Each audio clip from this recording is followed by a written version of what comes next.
So, good morning, good afternoon, good evening, everyone around the world. This is Wraithkind with another D&D Forgotten Realms episode with the Protectors.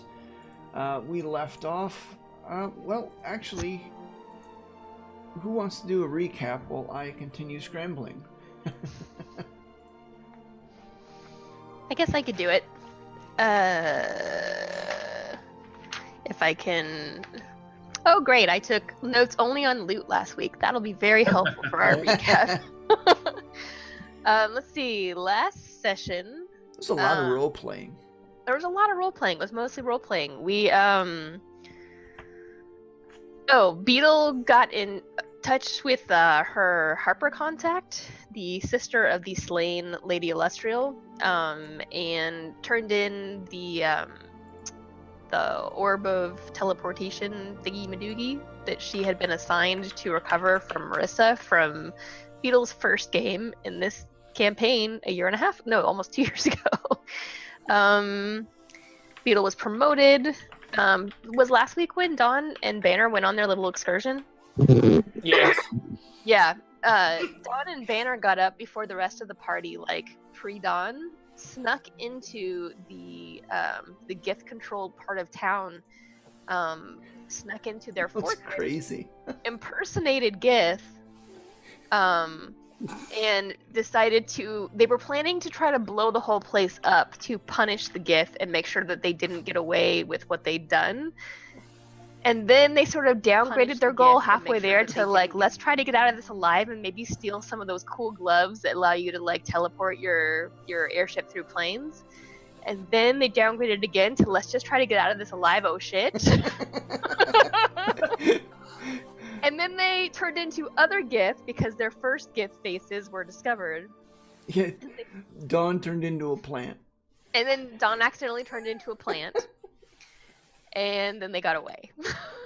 More or less, that's what happened.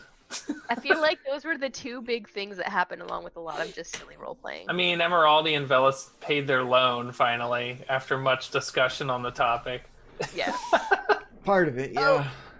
And then Laryl, my Harper contact, also dropped a whole bunch of knowledge about Myth Dranor, the history of it, and how it was two cities, not just one, and one of them was Nether Ease, which sort of piqued Dawn's interest in the mission that we're going on more than it was before, a little.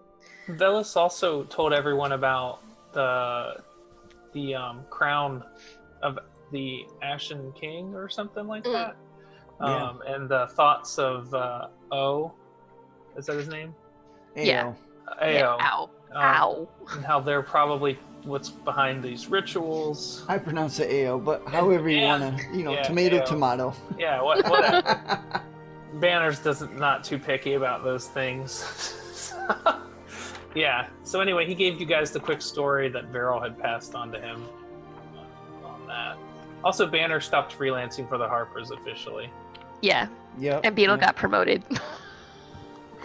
Oh, and we also we hired the mercenary barbarian type dude that the Harpers recommended and sent him with Dane, Derek, and Yukon, who have agreed to go to Luskin to handle one of the 3 ritual sites we learned of.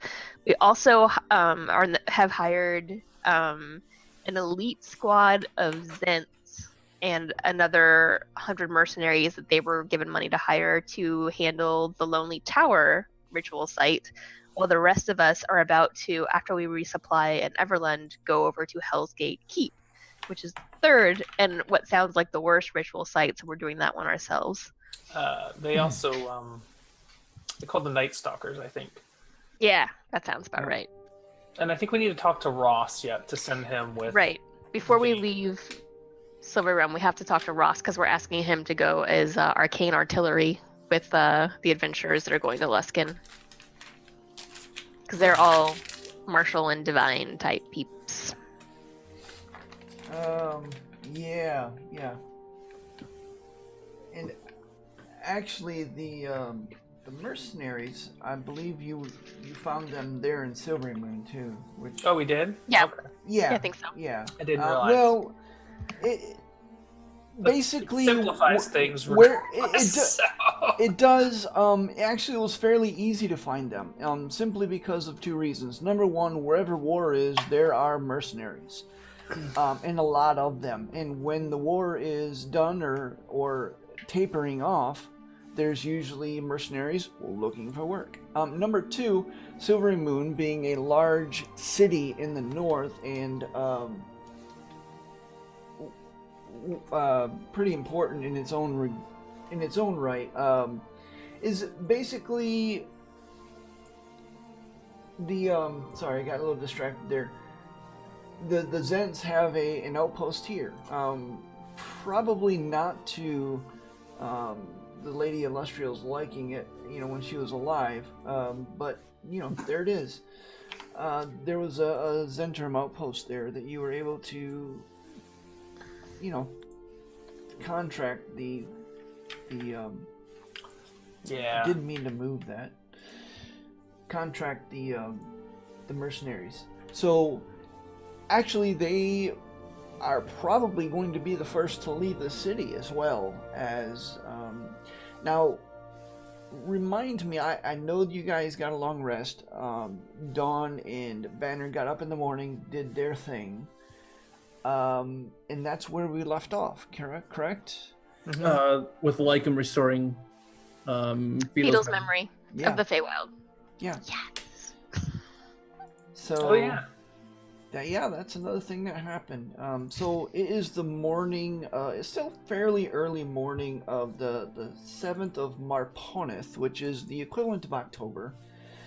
Because, everybody knows what our Marponeth is in the Forgotten Realms timeline. Totes. Year 1404 DR by Dale reckoning. The rest of you are in the Silver Lining, seeing Banner and Dawn return. Both of them looking a little wild-eyed and breathless as they scramble over the railing. We walked back. Sure,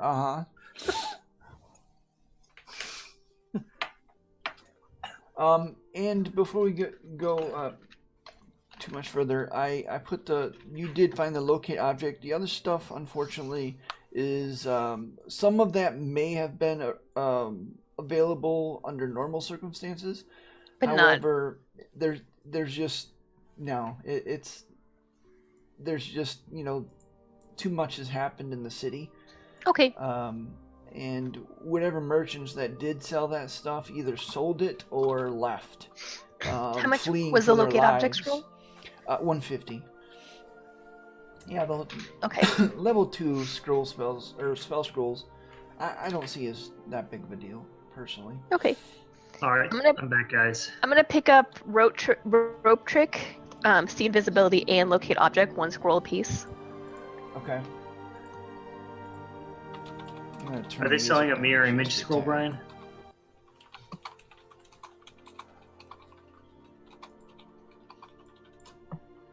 Brian? Hold on. Oh, sorry. I didn't know if I was muted or not. Why am I so broke? There is exactly one. And that'll run you about 175. For me? Yep. Okay. I'll buy it. After haggling and failing. Does Dawn need her allowance?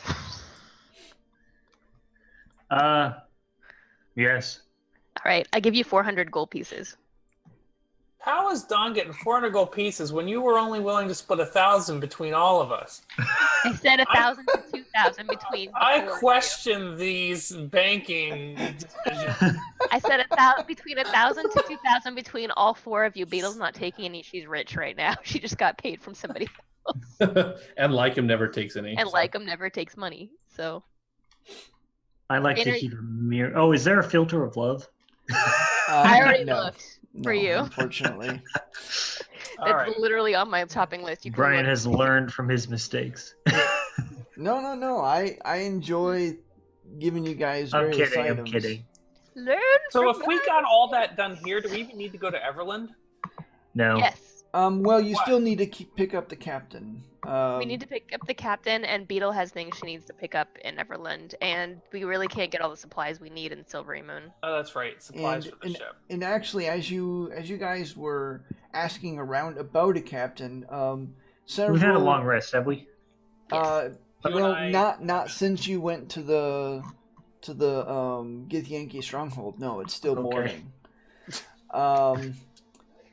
But you asked around about various captains, and there were several sea captains there because a lot of traders with the ships of shallow draft would go up, excuse me, the river, almost to a man or woman. They all mentioned a specific sea captain or airship captain that is currently apparently trying to drink herself to death in Everland, which is kind of a ironic place for her to be since it's far from the sea. Well, then let's go talk to Ross and fly out of here. I agree. Somehow this city isn't holding my attention very much anymore. I think we're due for a change of scenery. Yep. I'll go. Who wants to come with me to help find Ross? I'll come. Do you know where he might be? That's a question for our friendly DM. Make a good investigation check. Okay. I'm just going to grab the first person walking by and ask if they A, know who Ross is, and B, know where he is. Charisma based. Oh, then subtract 3 from that. It's a 12. Also known as a charisma check for me. So yeah, you. Sorry, guys. Going back down to the headquarters there, you start asking around. 21 for you, nice. Sorcerers. So between the two of you, you are able to find out. Elsbeth mentions that Ross had left that morning. Said something about going back to the college to see what might be salvaged. And so you, within about 20 minutes, find yourself back at the college. And indeed, you see the bald-pated, long-bearded wizard looking actually kind of a forlorn sight as he's kind of looking around with his bobbing Adam's apple, swallowing, and his shoulders slightly slumped as he's looking around at some of the ruin of the college. He's standing in the library of what was the Arcane Library, and many books are just simply missing. You see burn marks where some of the more well-protected books, defended themselves, so to speak, along with several dead Githyanki's, scorched and kind of crispy looking. And he sees you or hears you all come in, and he kind of looks in your direction. He goes, "Well, I knew they were here, but I didn't think it would be this bad."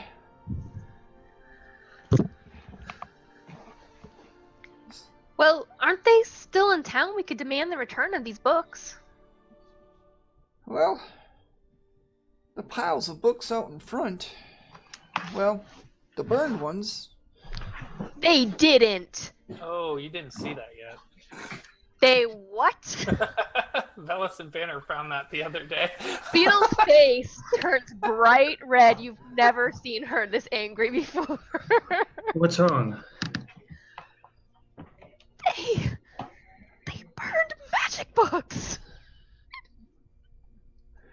Did you expect that they wouldn't? Yes. Who does that?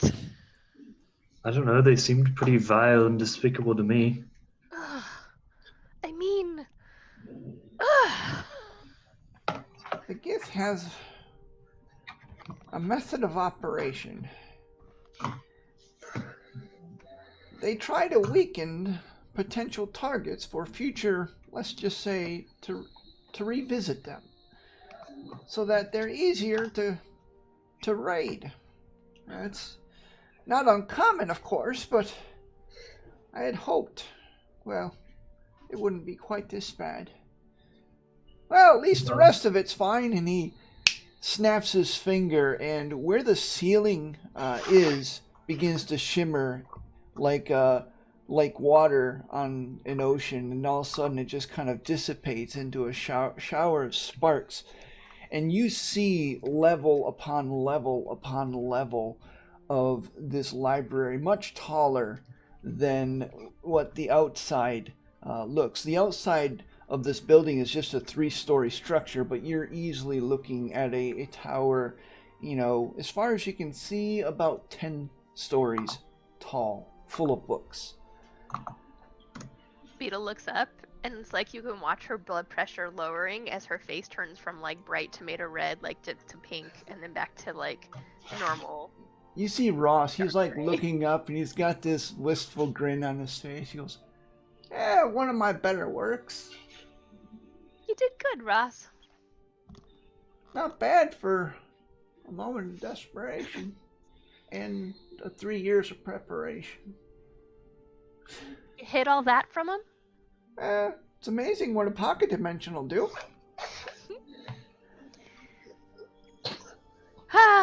That makes what I'm about to ask you even harder. Oh, why don't I like that expression on your face? You do realize I'm an old man, right? I do. But you know how we learned about the terrible things that Marissa was doing? He kind of cocks in his head. He goes, "Yes?" Well, did you hear the part about the 3 ritual sites? I don't know if I like the way this conversation is going. I mean, defending the city's one thing, but my staff is stronger than my legs at these points. Let me put it this way. How much do you like living in a world where Moander is not resurrected and giving everyone plagues that kill everyone in the whole world? Oh, well, since you put it like that. See, I knew he would be reasonable, Beetle. So, there are 3 ritual sites. We're taking the worst one. It's at Hellgate Keep. That sounds real bad. There are lots of demons trapped there where this ritual is happening. We're sending another mercenary force that we've hired to the Lonely Tower to deal with site number 2. And we're sending Dane, Derek, Yukon, and this freelancer that I heard of for some very trustworthy friends to Luskin. And we were kind of hoping you would go with them. We can take you as far as Everlund in our airship. Luskin. You do realize what Luskin's like right now, don't you? Like worse than usual? Well, it used to be known as the City of Sails, as you well know, but ever since the, Zaz Tam tried to reconstruct his circle of death, or whatever you call it, well, there's not too many things alive in Luskin these days. Yeah. I hear stories about, pirates and cultists, mostly, out of Luskin these days. Try zombies and horrible, horrible things. Oh, that's new. Well, you don't have to worry about them. You just have to worry about the cultists.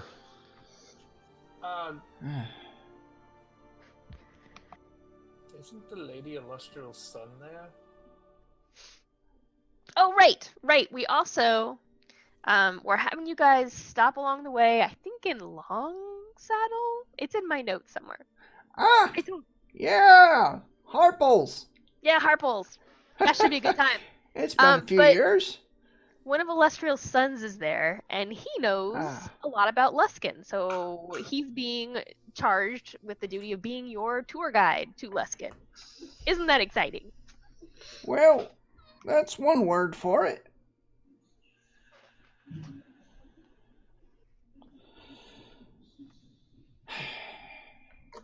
You're going to be the death of me. You know that. I really hope not.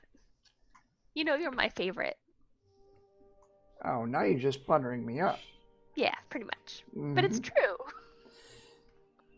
Fine. I'll do it. I know Darren, Dane, and Yukon, of course. They're sharp people. They're pretty good. Not a wizard, of course, but that's why they need you. No one's perfect. All right. Well, he kind of looks around and says a brief incantation, and the illusion reasserts itself in the library, and you once again see nothing but a normal ceiling. Now, the next time we're both here, you're going to show me the restricted section, and we're going to have a good time. Oh, that's a conversation worth having someday. That's certainly the truth. All right, then. I guess I'll meet up with them. I haven't had breakfast yet anyway. Have you had breakfast yet? I don't even remember. I take that as a no. I think no. Well then, I'm sure we can scavenge up an extra little bit for you. Come on, let's go. And he heads back out of the college and slowly makes his way. And I do mean slowly. He doesn't walk as well as he used to. He's kind of leaning on his staff a little bit more. And he, along the way, he kind of grumbles about the weather and his knees. And he says, it wasn't quite as bad a couple of months ago, but of course these Gith Yankee just had to take it out of me. He starts rumbling. Hey, I just learned a new thing. You want to try it? He pauses a moment. He goes, well, I like new things, I think. I touch him and I cast Expeditious Retreat on him.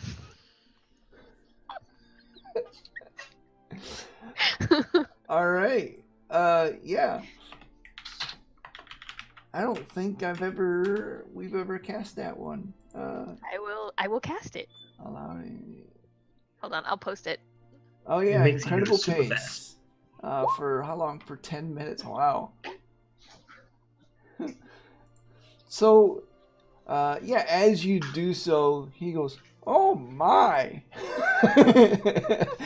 And he goes, he kind of flexes his knees and they kind of pop and groan a little bit. And he goes, oh, this is, wow, I feel about 5 years younger.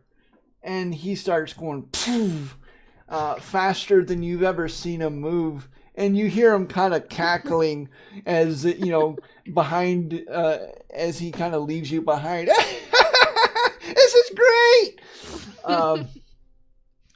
And you, eventually, you catch up. Is it just one person? It's one person. No, it's a bunch of us. Yeah, I cast it on one person. Oh, it's range of self. Right. Oh, wait, but I have infused magic. So basically I give him a little contraption and have him activate it. Right, okay. Yeah, so within short order, much faster than normally allowed by Ross Goddard's tottering old pace, you managed to return back to the jail where, indeed, he just, as you already know, Ross is fairly light eater. His breakfast is, he loves various fruits. And of course, if there's a tangerine or two available, he much prefers that. Unfortunately, he could not find any tangerines today, but he managed to make whatever he's drinking taste like tangerines. Yeah. And he definitely enjoys it, throws you a few apples, and then he kind of waits until your head is down and then just chucks a banana at you and beans you right in the forehead. And he kind of cackles. Getting a little slow. It's all right. This old man still got it. Just wait till I'm all the way awake. In the meantime, what are the rest of you doing?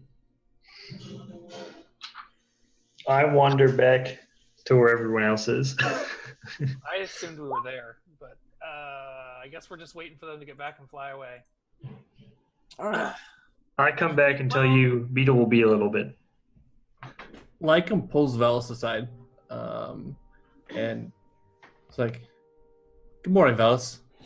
I wanted to let you know first, so that you hear from me that I took the liberty of helping I took the liberty of giving Beetle back her memories from the Feywild. I can only cast this once a day." And it was pure excitement. So she was the first person I thought of. But tomorrow, first thing in the morning, come wake me up, sort of like Christmas morning or whatever that is here.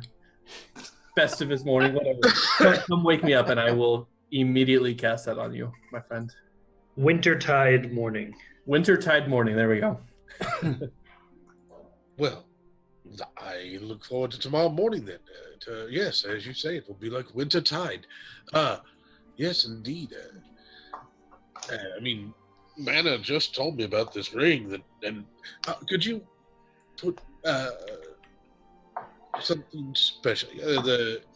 You have this ability to cure many people at once. I just received that, along with the ability to bring back memory. Well, we've got time to get this all done, so... Yes, I can do that. I would do that the day after I heal your memory. Excellent. Because, I would say, why not let you wear the ring, then you could have two of those cure mass, two of those multiple person curing things. But I thought about it for a moment, and I thought, I tend to try to stay out of the front line, and it might be best if I had it to be able to bring one of you more martial folk up, should it be necessary. I completely agree with you on that one, Velis. Sometimes my fangs just need to be dipped in some blood and flesh every now and then. Oh, that sounds horrible, but it's so appetizing. Wow. Yes. So yes, I you have no idea how excited I am about the restoration, as it were, of my memories on the morrow. Yes, I wish I could have done it to both of you immediately, but alas, tomorrow it is. Yes, indeed. I've been. I have recently come into new abilities myself, but I kind of want to surprise you folks with them when I have the opportunity to use them. So you always do dazzle and surprise us. Oh, like, you'll make me blush, please. Say more, please. Say more. Fellas, I'm a man of few words. No, that's true. So I will actually write down what you just said. Save it for posterity, as it were. All right, then. So, is there anything I can do to help? I think I'm going to... let's see, we've already hired the captain, right? You have not. You guys have to head to Eberlund to pick her up. There's one more thing Beetle wants to do before I leave Ross and everybody. Sure. Beetle hands them 200 gold pieces of her own gold and says, if you need to hire scouts, if you need equipment, anything you need, this is for you guys. Okay.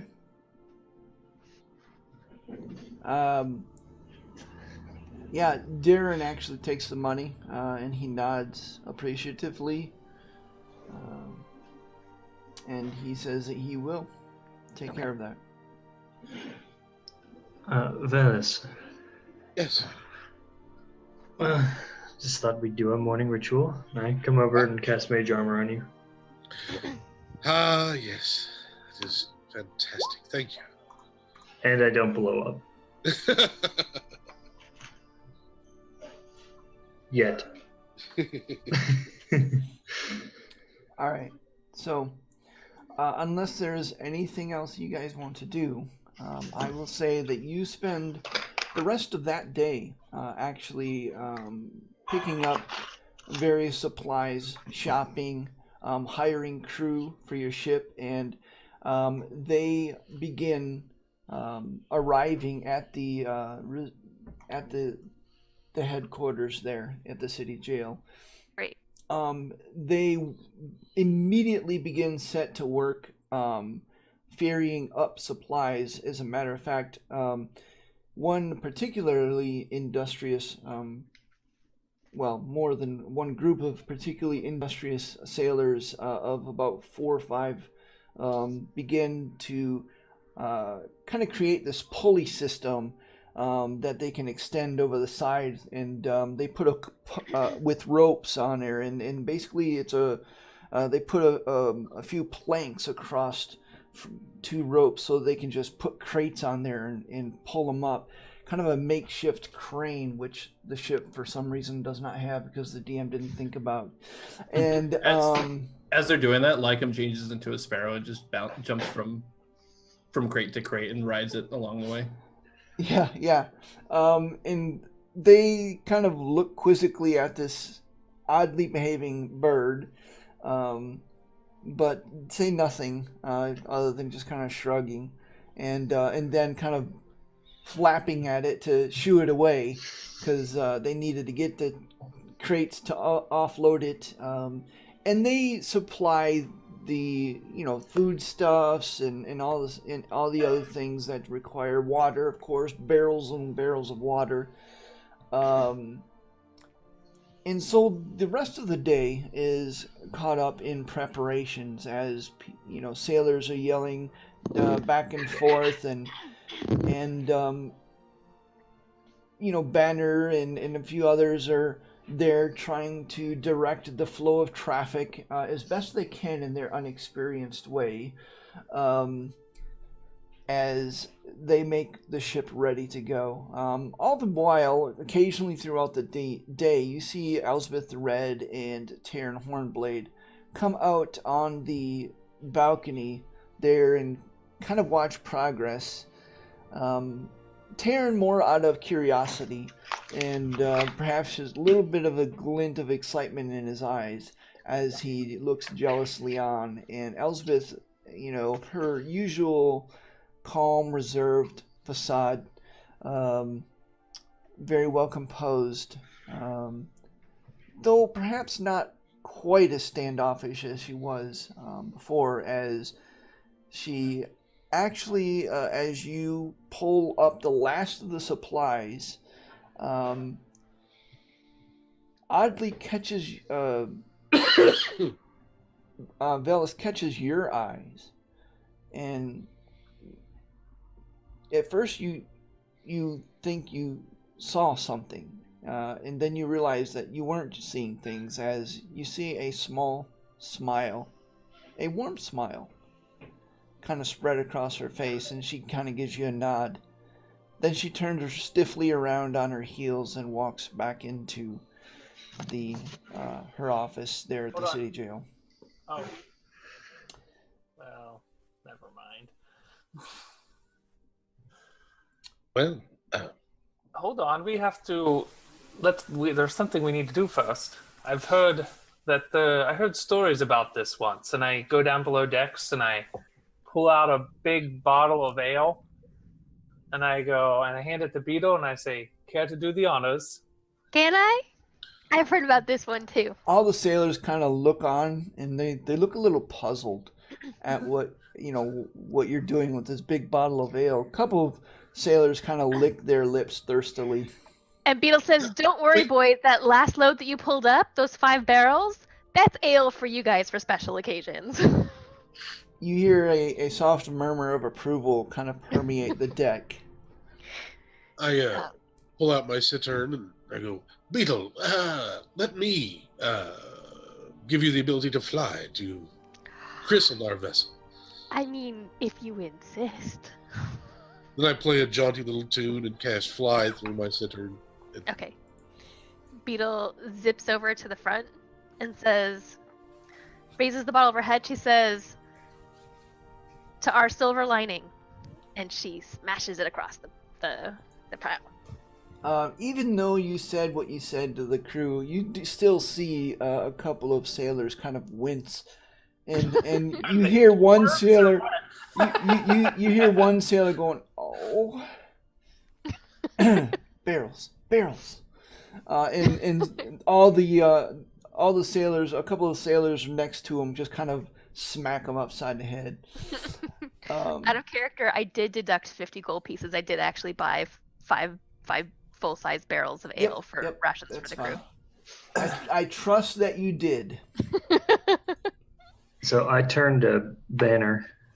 I say, "So, Banner, where are we in the hierarchy of everyone on this ship?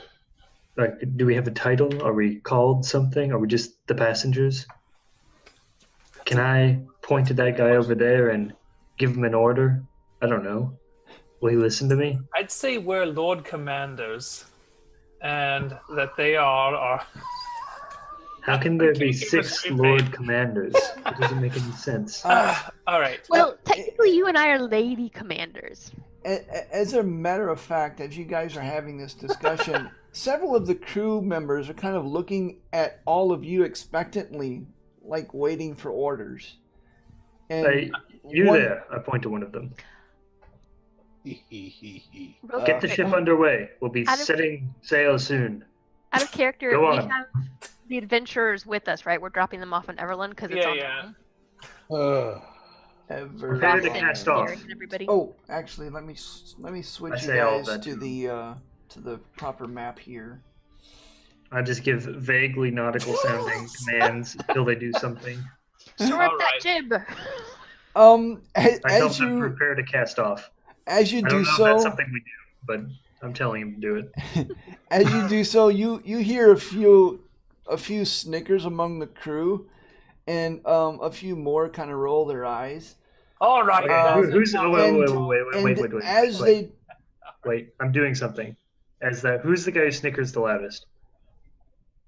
he's this kind of scrawny, short guy with a scar across his neck right here. Okay, Don't. That guy's getting suggestioned. Um, I'm I saying. polymorph him into a toad. Oh.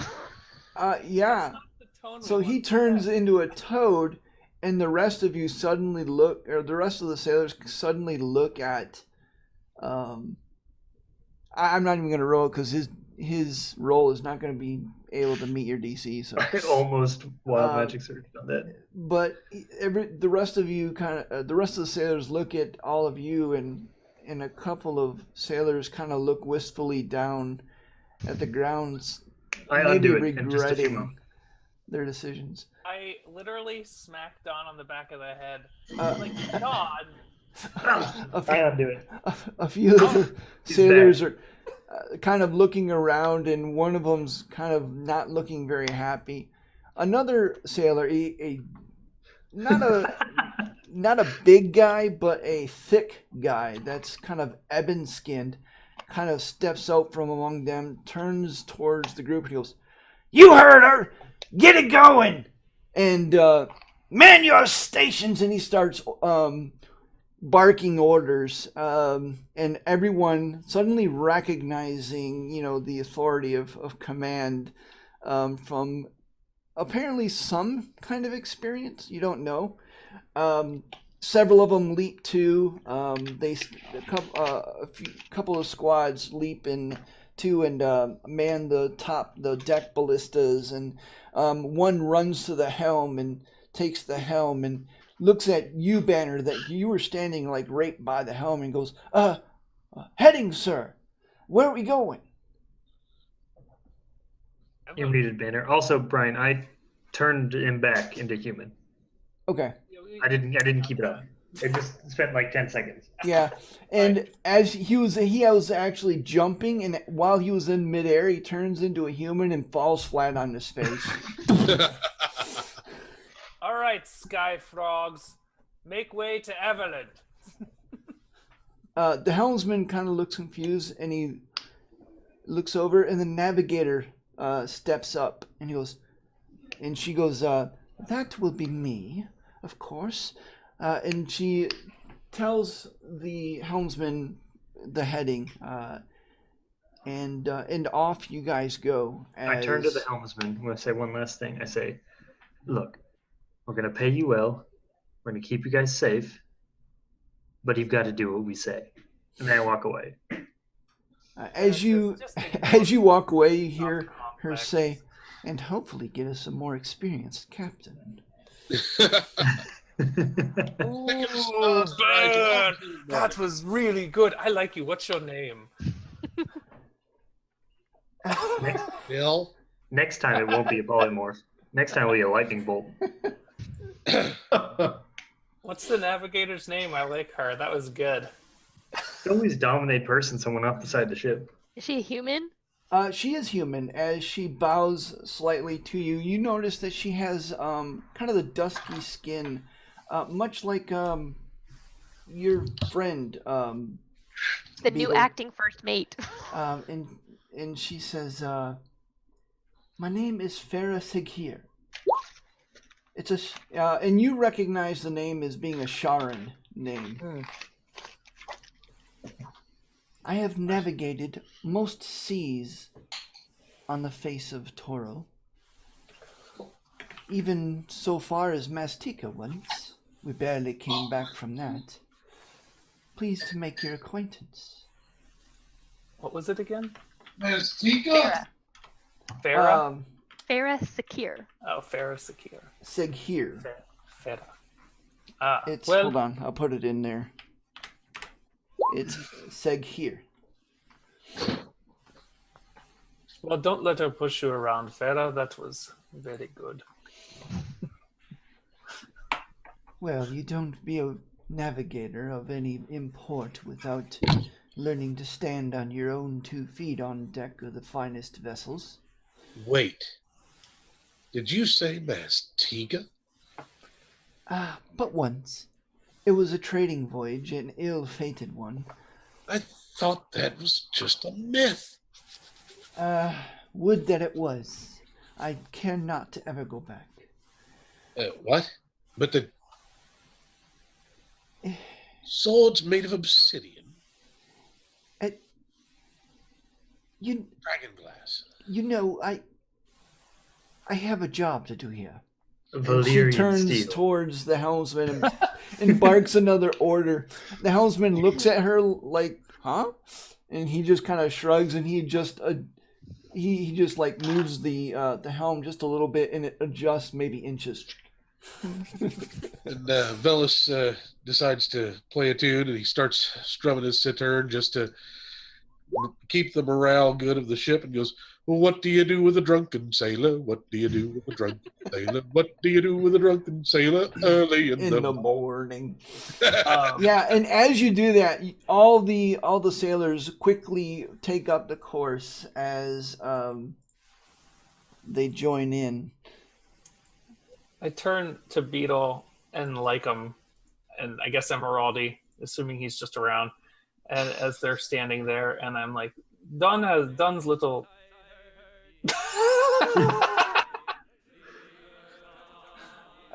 Anyway, Don's little outburst raises a good point. Until we have a captain, I doubt anything's going to happen on the way to Everland, but we need to know who's giving these.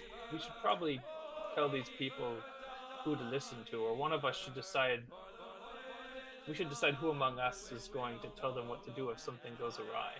I vote Banner acting captain, and that guy they listen to is acting first mate.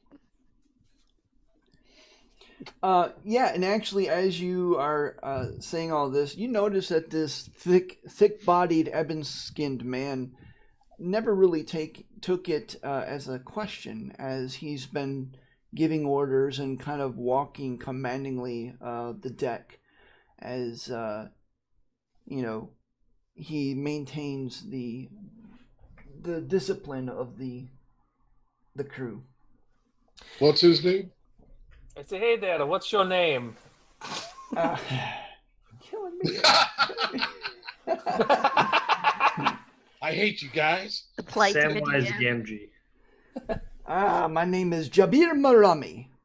Pleased to make your acquaintance, he says. You two sail together, and I point towards Farah. Ah, sadly no, sir. I am from a completely different area of the world. Perhaps you have heard of it, for I am from Chasenta. What the? I don't know that I have. How? Unless I have. It's not a very well-known land. It's right off of the sea. It's right on the Sea of Stars. It's it's kind of hard to explain. It's basically some of it is a swampland, but it's well known for its sailors. It's also well known for its pirates. Well, good job. But of course, sir, if there's anything else, you just let me know. All right. Well, you have the bridge. Ah, the deck is mine, yes? My question, sir, one moment, if you will. Which ballistas do you wish to be manned on a constant basis? The deck ballistas or the hull ballistas? I would say the hull seems to make the most sense. Very well, sir. I shall make it your command. Based on some dubious criteria. How many other things are flying? That's my... Well, what do you mean, those wyverns over there? He just kind of shrugs. Something comes out from the sky, then we'll take care of it then. He just kind of shrugs and he goes, "You have to understand, sir. I am a seaman, not a airman." Well, we're going to figure it out. As you say, sir. Beetle, You're inspiring confidence left and right. Beetle assigns Cog to be lookout, like up in the crow's nest, if there is such a thing. Yeah, actually. So there is like a center mast. It's more of a support apparatus because it goes up and then there's this steel kind of, well, more like of an iron configuration of crossbar that comes across and it sweeps off to the side and it supports those crystals that are helping keep they are keeping the airship aloft. On top of that is indeed a lookout section, which it offers an unobstructed 360-degree view. Sweet. I order Cog to perch there, and that if he sees anything that looks remotely dangerous or threatening, or that otherwise that he thinks I would want to know about, to let me know immediately. I have a quick question. Sure. So, about the airship, do we have, what are our sleeping arrangements? Are there a couple of cabins that we share? Do we each have our own small cabin? There are several cabins available. There's about 4 different cabins available. I think you and Beetle get the captain's quarters thing. There's the captain's quarters, and then there's 4 separate. Hold on. Yeah, 4 separate rooms available. Now, keep in mind you are still onboarding the captain as well. The rest of the middle deck is a configuration of hammocks where the crew actually sleeps, and they're racks of 3 hammocks all throughout. This is where everybody stays. So currently, where are Beetle and I staying shift. in? You're muted, Beetle. I think you and I should just take one of the regular cabins and leave the captain's quarters for the captain. Okay, so I'll move our stuff into one of the regular cabins. There are like two small bunks in it. Is that how it works? Yeah. 4 rooms? There's 4 cabins, each with 2 racks, to use a nautical term. And Lycan will be stacked on top of each other. Yeah. What, I take Lycan? that bottom one. Lycan will be sleeping on the top deck as a direwolf most of the time, so we're good. Okay.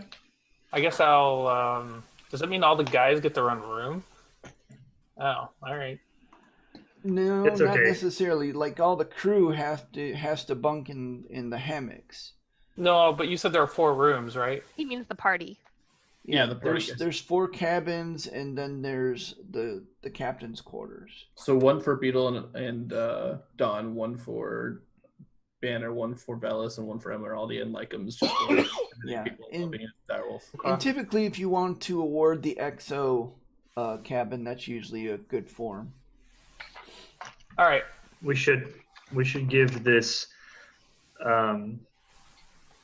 Jabir fellow a cabin. Yeah. Well, I vote he gets Lycom's cabin because he's not going to be using it apparently.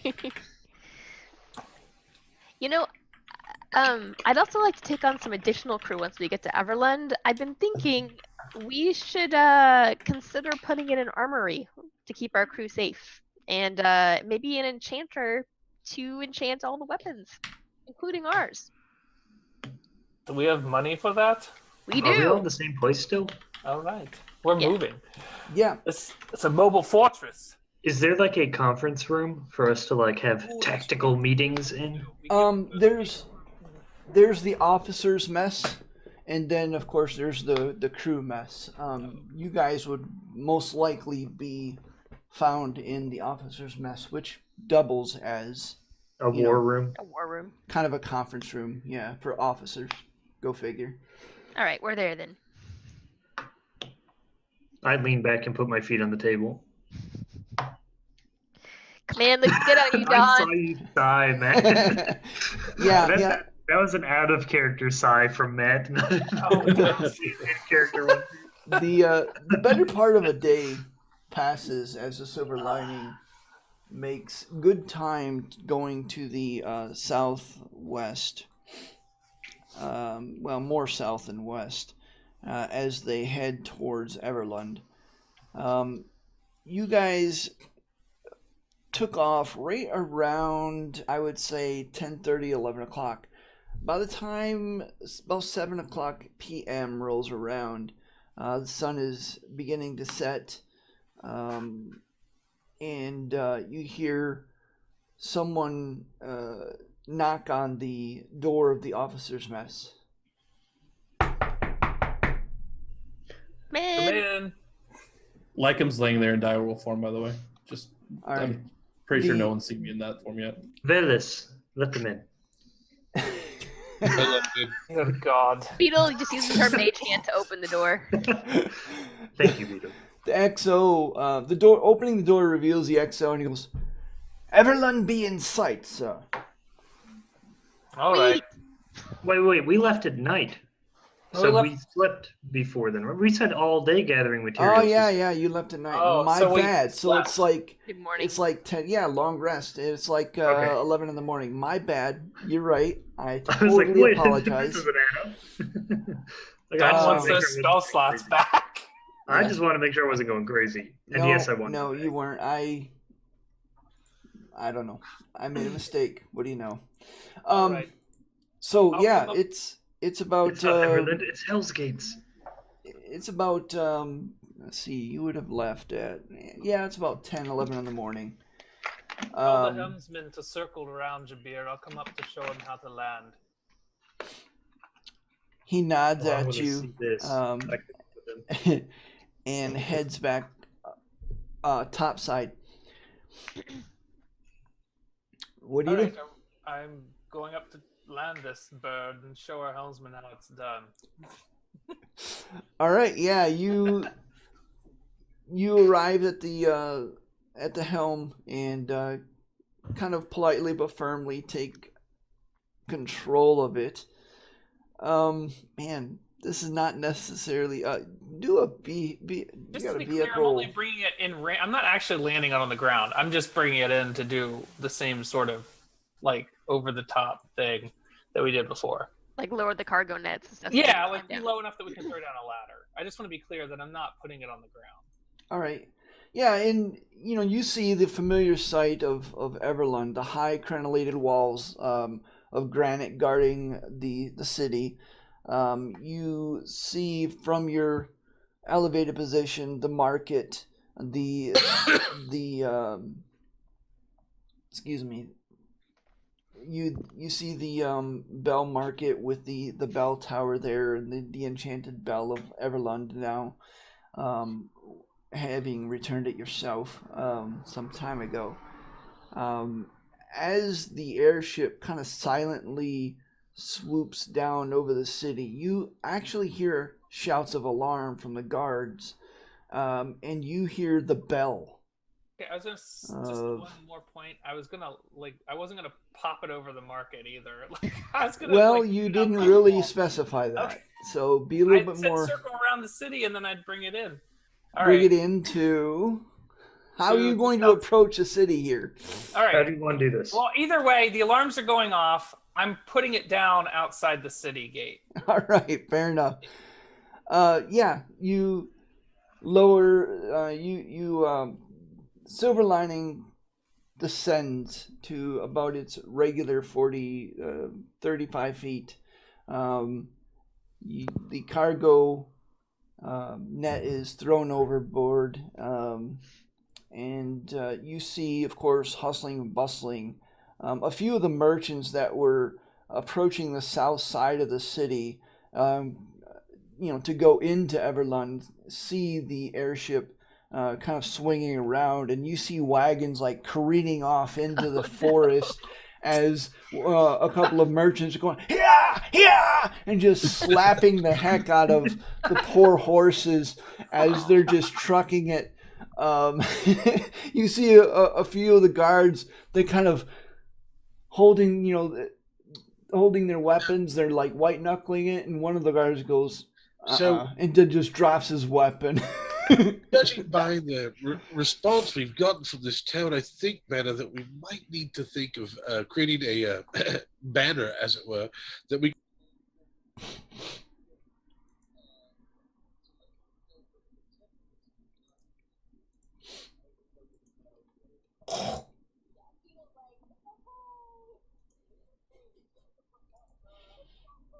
Stars Saviors of Silvery Moon and all that jazz. From- and Everland. From somewhere in the northern section of Everlund, you see a solitary figure all of a sudden rise up from the jumble of buildings, and begins like streaking towards you at It's a Beryl. breakneck speed. You see this staff being held out, this great light kind of lighting up, and then recognizing a couple of you on deck,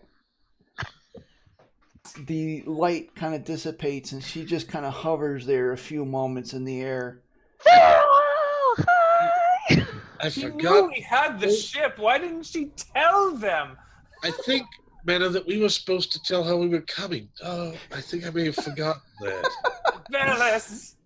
I was so excited about all the other stuff going on. We have a How are we ship. supposed to tell her?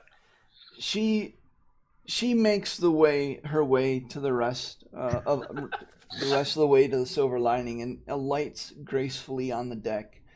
Wonder if she gave me something to send her. She looks a little better, but she still is irreversibly aged. You see, as she looks at all of you, and she goes, "Well, so much for announcing your presence, huh?" I think Yes. maybe we should get a flag. No, that won't be enough. We need like something that goes protect us, protect us, protect us. As well. And A signature sound. like a parade kind of thing. Ella should write us a jingle. A theme song. Velis. I A don't. theme song. I will work on it. I'm sorry. Out of character, that just gave me a mental flash of, someone on a riverboat and Velis with the banjo going. Anyway, Protectors. Protectors. That's just what's popping into my head right now. so, Vero just kind of looks at all of you and she kind of shakes her head. She goes, "No, that won't be necessary. Just give me a few moments to calm the gods down. Okay. It will be fine." Give the bottom of the ship. Sorry about this. We Signature didn't paint expect it job. to cause this I kind of think in the future we should just land maybe 2 miles outside of cities. Where's the fun in that? Or we just paint the bottom of the ship a brilliant color so that they'll know it's not a Githyanki raiding Or ship. maybe we could God. write a message on the bottom of the ship like "We come in peace" or something like that. Well, then just As you all are having this conversation, again, Vero just kind of shakes her head. Her staff kind of vibrates a little bit as she takes off and begins to fly again. I want one of those. Me too. And if we heads. get the right paint job, can you imagine like people would look up in the sky, see our ship, and just shout with joy when they see us? We should. Well, See we a just- You have logo? high You know- expectations, Bevis. that action Flag? figure. It's a bird. It's a dragon. It's the protectors. Yeah. Do-do-do-do. Needle's already got her sketchbook out and she's drawing. Like, no, that's not right. Like all these different logo ideas. Yes. Dawn rolls her eyes and turns away. You know what might actually be a good idea, though? What? Velis, you know how you're always singing songs and telling us how you want to sing songs about us and all that stuff? Still working on a perfect song for the protectors. Yes. So, you know, I never really thought, it was your thing, but if everyone knew who we were, then, when we showed up rolling in on a flying airship, they might be like, yay, look who's here, as opposed to, oh my God, we're all going to die. Yes, so- but they wouldn't. We wouldn't want them to react like that to every airship that came in. So we will still need a fabulous paint job we need to that. put silver lining. But what if these stories circulate and nefarious people with their own airships paint theirs to look like ours to gain the upper hand Well, then they on would. unsuspecting townsfolk? Then they would be fired upon by their allies because they thought they were us. All right, we'll figure this out. We'll just land outside of the city from now on. I should have thought of that. Yeah, and you do so. You slide over the city, and you actually see a cordon of guardsmen now, kind of clearing away in the Bell Market, much to the dismay of several merchants who are chased off with their carts as the guards kind of create a circular landing zone for you all, since there's no air docks for most cities, and you're able to descend, and you guys are able to disembark if you so choose.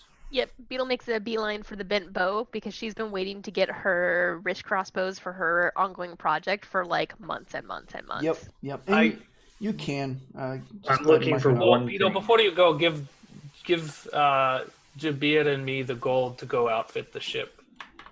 Yeah, And Not that we're really giving gold. yeah, but like in Yeah. theory, yeah. Velis, would you like to accompany me as I search for something in the city? Who is that to? Velis. Ellis, Absolutely. they're having their first date. Get out of here. Beetle. Oh, I see. Anyway, Brian, I'm looking for one thing and one thing only. I'm looking for a shield staff that can cast shield more than once in a day. Or, barring that, anything that will help protect me because my AC is getting me killed. You should talk to Beetle. She has a thing. I think he already said nothing was available though earlier. Yeah, but I haven't been here. That's what he was. But out of character. We were doing our shopping here.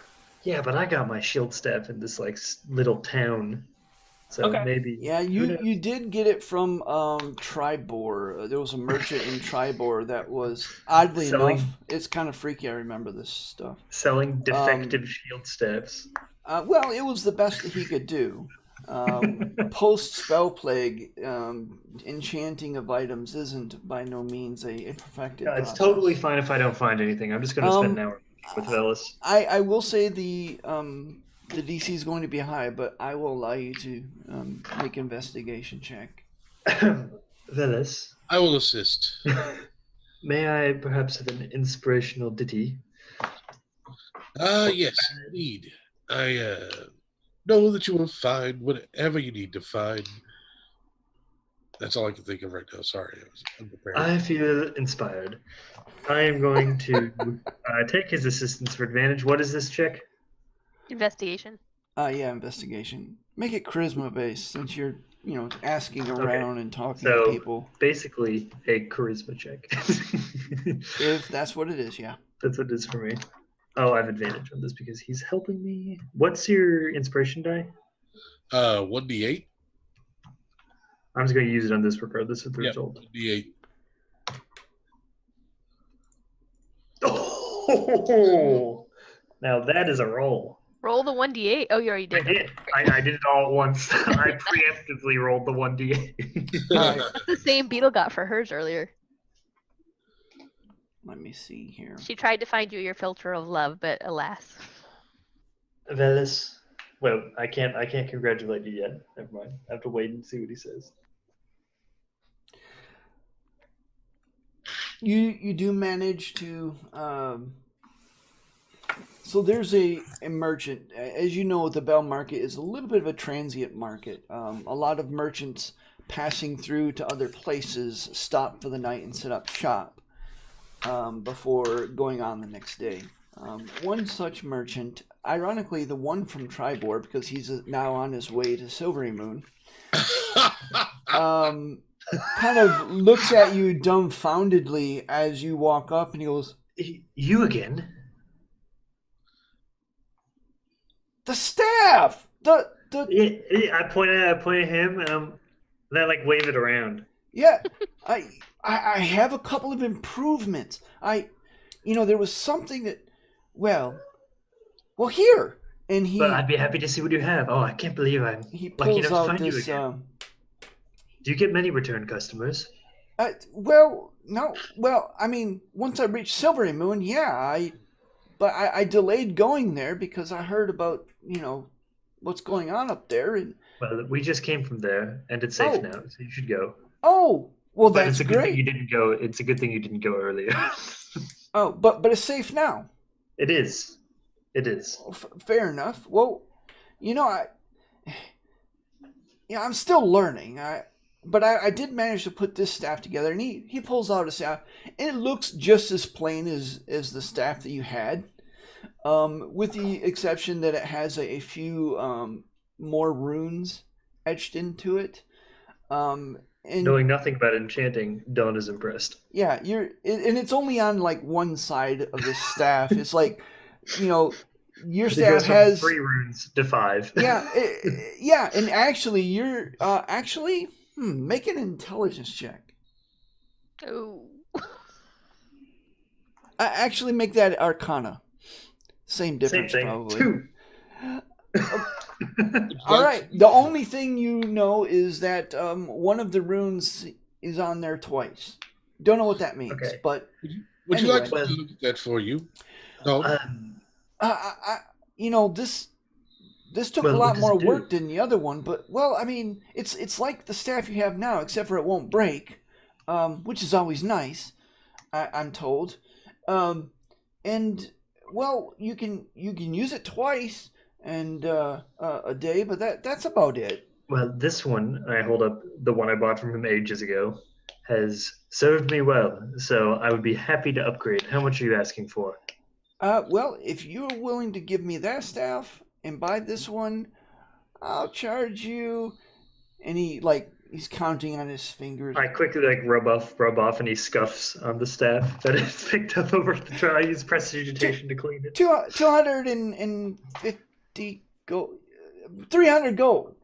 I look at it and go, well, good sir, I am a return customer, and I just gave you very valuable news about business in Silvery Moon. and she did, of course, trade in this. I would say that, well, I don't want to be too horrible, but 150 would be more than enough. Since you're actually receiving product in return. I can only. For work of this magnitude, Velis, I would be willing to pay 200 gold for it. His is very... Make a persuasion check. Much more generous. All right. Can I make the persuasion check? Yeah. Oh, can I? Well, one of you make a persuasion check at this or at advantage because the other What's would your be bonus, helping. Velas? Plus 13. Ah, you Hey, got hey, me. no meta, if you can avoid it. Well, I'll do it then because I'm buying it. Okay. So I'll make the roll. You can assist me with advantage. There you go. 26. Yeah. Well, how much were you saying? 200. Velas said 150. I said 200. Well, I tell you what. You go down to 225 and you have yourself a deal, Miss. What's your name? Leafblade. Deal. I shake his hand. Well. And I'm sorry, I didn't quite catch your name last time. Rusty Tyler, master of of Rusty's staffs. You know, I like that, and I give him the money. All right. Rusty, I'm writing down his name. I'm looking for him from now on. you make staves. I assume you're an excellent carver. Do you ever happen to carve small figurines?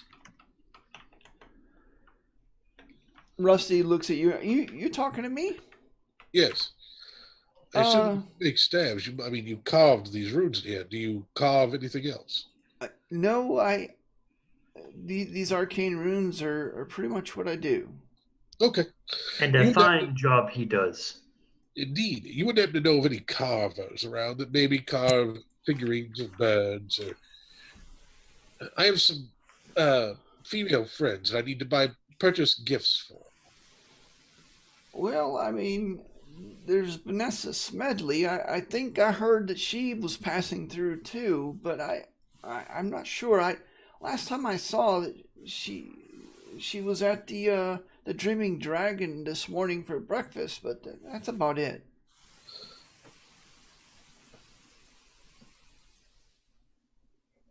Oh, Dreaming Dragon, just like old times when Beetle pretended to be Velas's manager.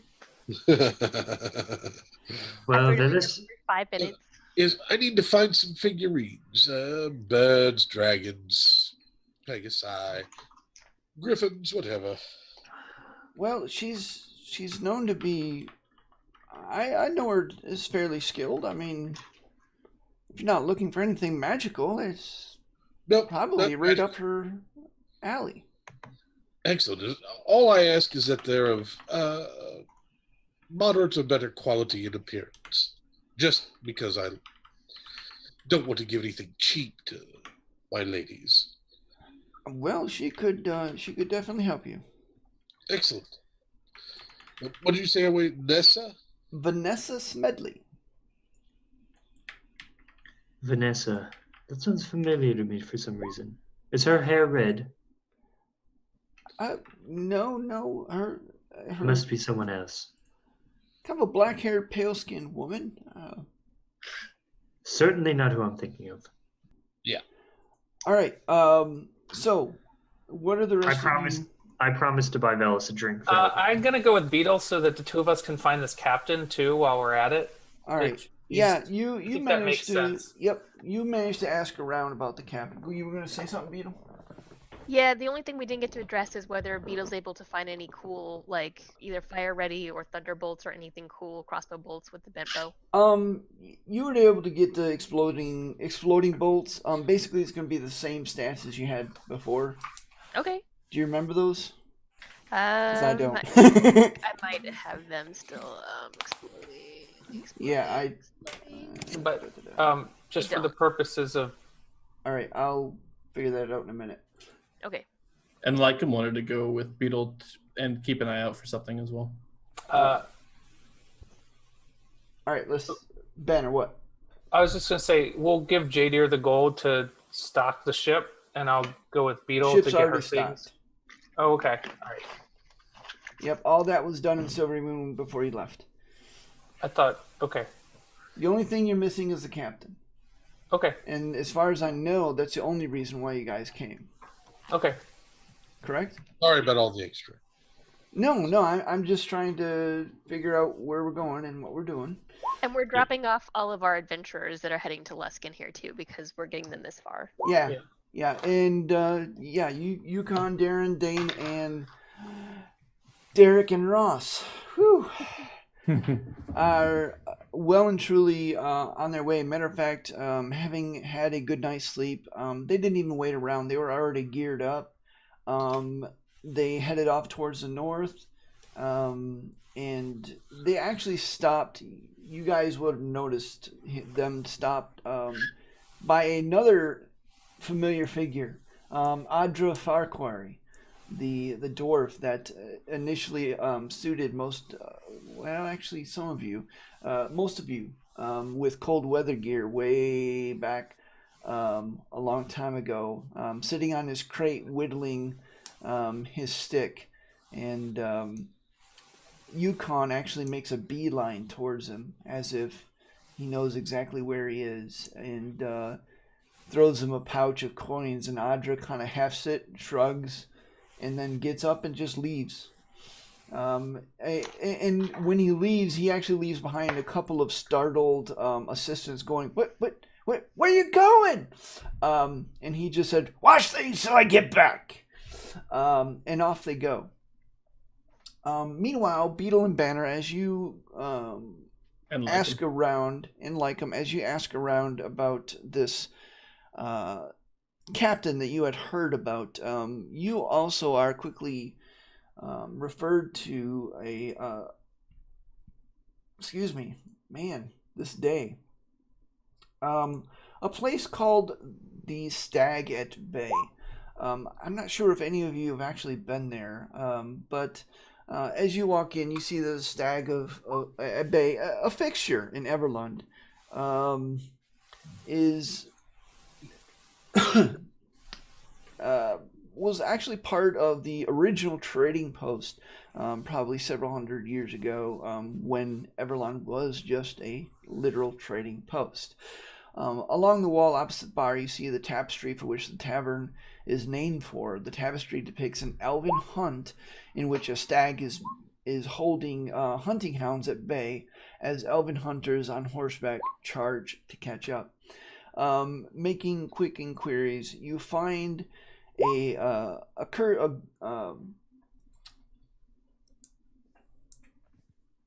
gnome that's not surprisingly young for her reputation, as she's kind of back behind a towering shelf of empty steins of ale, and you hear her singing some kind of sea shanty as you don't necessarily see her at first. You see a waving stein above the wall of steins as she's singing, and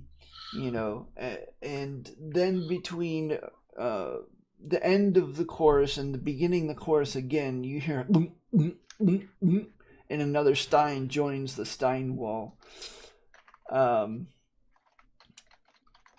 As you approach the circular table in which she sits, you look over the stein wall and see a younger gnome with golden curly hair and a surprisingly beautiful and flawless face,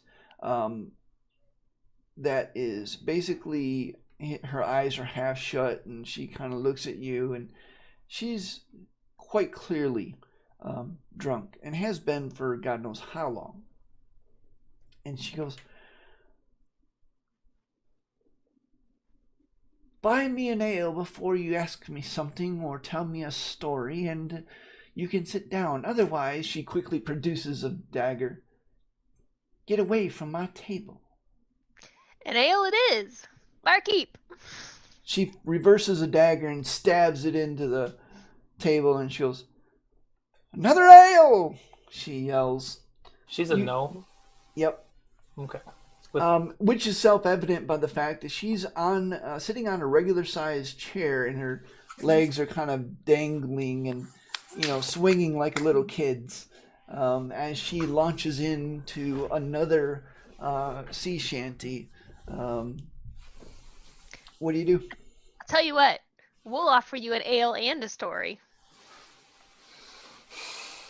Well, what are you waiting for? Sit down. I'm not getting any more sober. I just order a round for all of us, basically. Okay. Yeah, the tall beanpole of a man with a bobbing Adam's apple and a beak of a nose, giving him a rat-like appearance with beady eyes, comes up and places more ales in front of you. Here's a story about a group of adventurers called the Protectors who sailed off in their airship to save the world and failed because they didn't have a proper captain. It's a very sad tale. You hear her kind of give this kind of half hiccup, half guffaw, as she goes, "Well then, that's pretty sad tale," she says. It's a real shame, isn't it? She raises a stein and she goes, "To the newly dead, then." And then she takes another drink. I don't think she understands, Beetle, what you're trying to do. You try then. What's your name? Who? My name is Dipple. Dipple Sprocket. All right. So we heard that you're a captain. I was a captain, yes, until I was exiled, but that's none of your concern now, is it? Well, might be a little bit. I guess the question is, do you want to fly around in an airship as a captain, and how much are you willing to tell me to do so? She empties her stein and places it down. And as she does so, you suddenly feel like this whole change of demeanor. And you notice, actually, both of you make a perception check. Oh, I can didn't too, have or my not? character sheet open. You're there. Yeah, okay. Like you perceive the weeb itself. You all, yeah, you definitely get this. You almost, you can't explain it. It's not a visible change, but it's almost like you catch it coming in waves from her. Like suddenly she's ready. You don't know what she's ready for.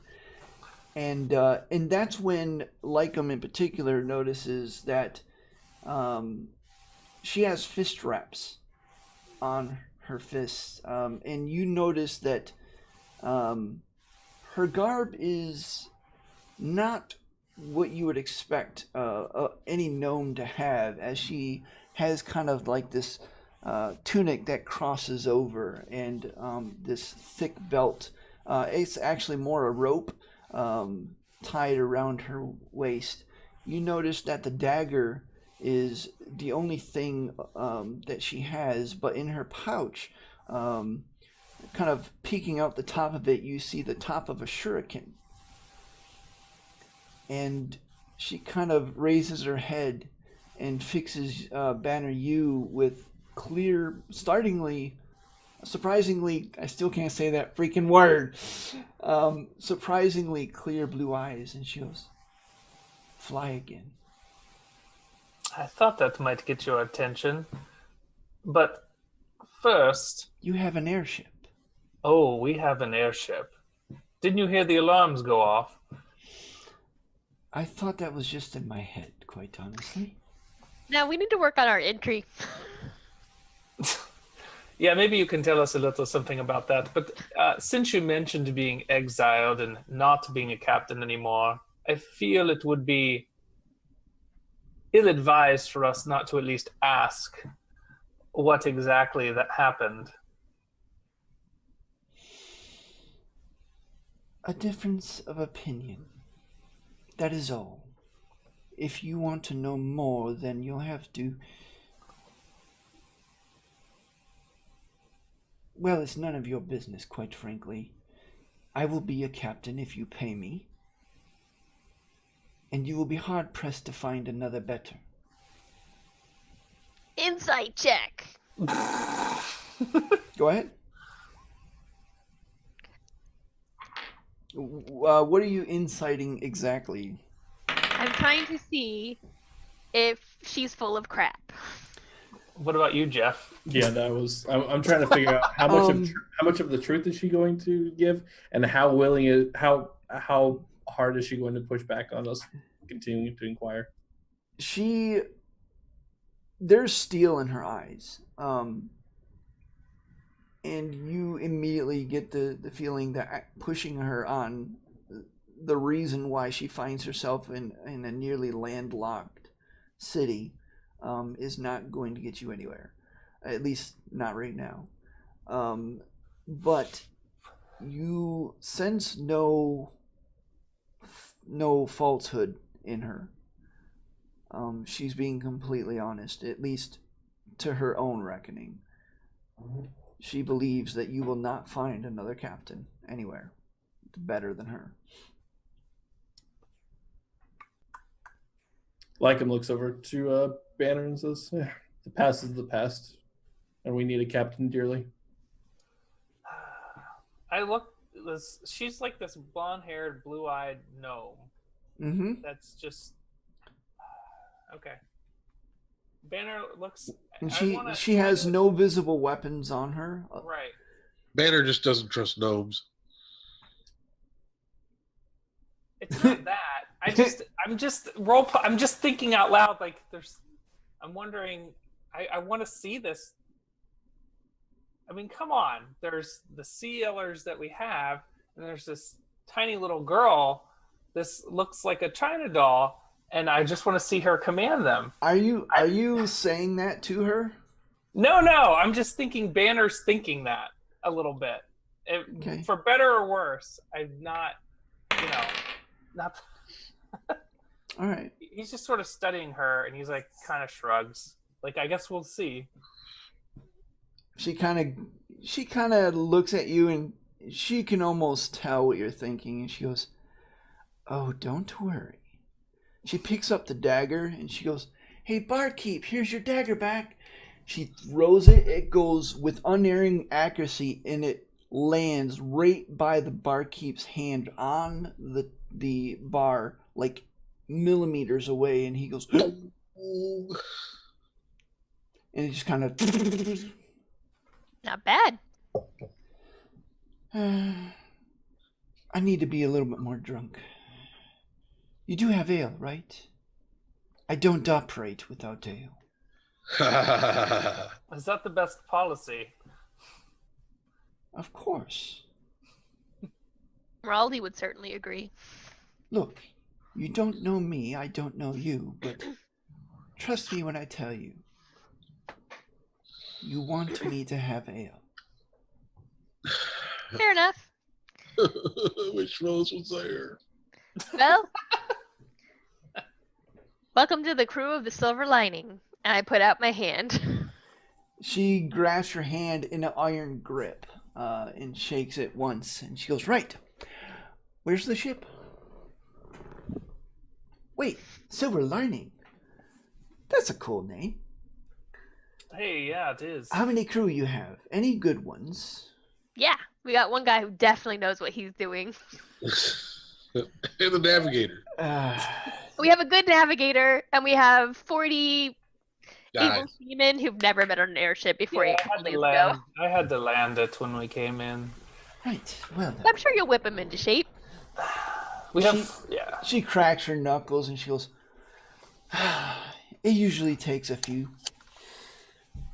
Right, I better get busy. You guys will want to do other things, I'm sure, and I have to get introductions out of the way." And she kind of gives you all this kind of sinister smile.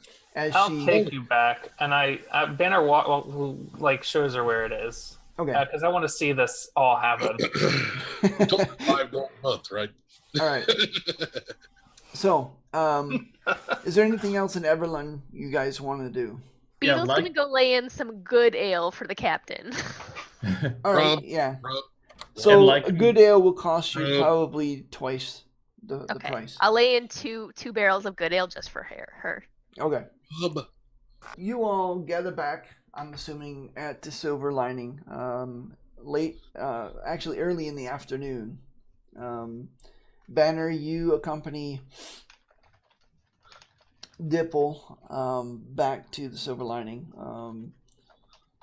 and she hefts up the cargo net with an amazing alacrity, as she actually does more than just climb. You swear she just literally walked up as she heads up, and you introduce her as the new captain, and she goes, "Now listen up here. I'm the new captain." And everybody, there's one guy in particular. He's like, not bloody likely," he says.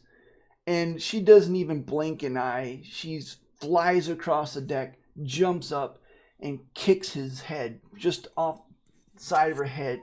And he lands with a crack. And everybody's looking at Dipple and the guy. The guy was not a small guy. He was a decently, had some heft to him. And one of the other sailors, a woman, kind of comes forward. She goes, "Well, you caught him by surprise," and she starts to cross her arms, and she didn't even get any more words out as a fist smashes into her mouth and lays her low. And she goes, Dipple says, "Right. Any more questions, concerns, complaints? I didn't think so. Now." Hey, Banner, I whisper to Banner. "So when I did something like that, everyone gets mad at me. But when she does it, all of a sudden she's in charge? I'm not happy with this. Aren't you supposed to go hit her or something?" Before that happened, Banner was giving nods of approval, like, "All right, I fucked up," and then he looks at Don. He's just like, "This must be what it was like to have sisters." And he goes below deck. Don isn't sure what to make of that and just kind of stares off the ship for a while, confused. In the And process, feeling somehow unfulfilled, but she's not sure why. in the process of time, as you guys prepare to make way once again, what do you guys do? You ready to go, or? We also take on our people who are going to build us the armory and the new enchanter and smith. Yeah, you were able to find that.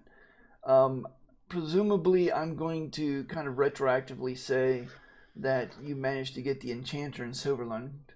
Okay. As That makes more sense. There would be no way that you would find the enchanter there at. We could get Rusty, the shield staff guy. So I wouldn't mind having him around. He seems very capable.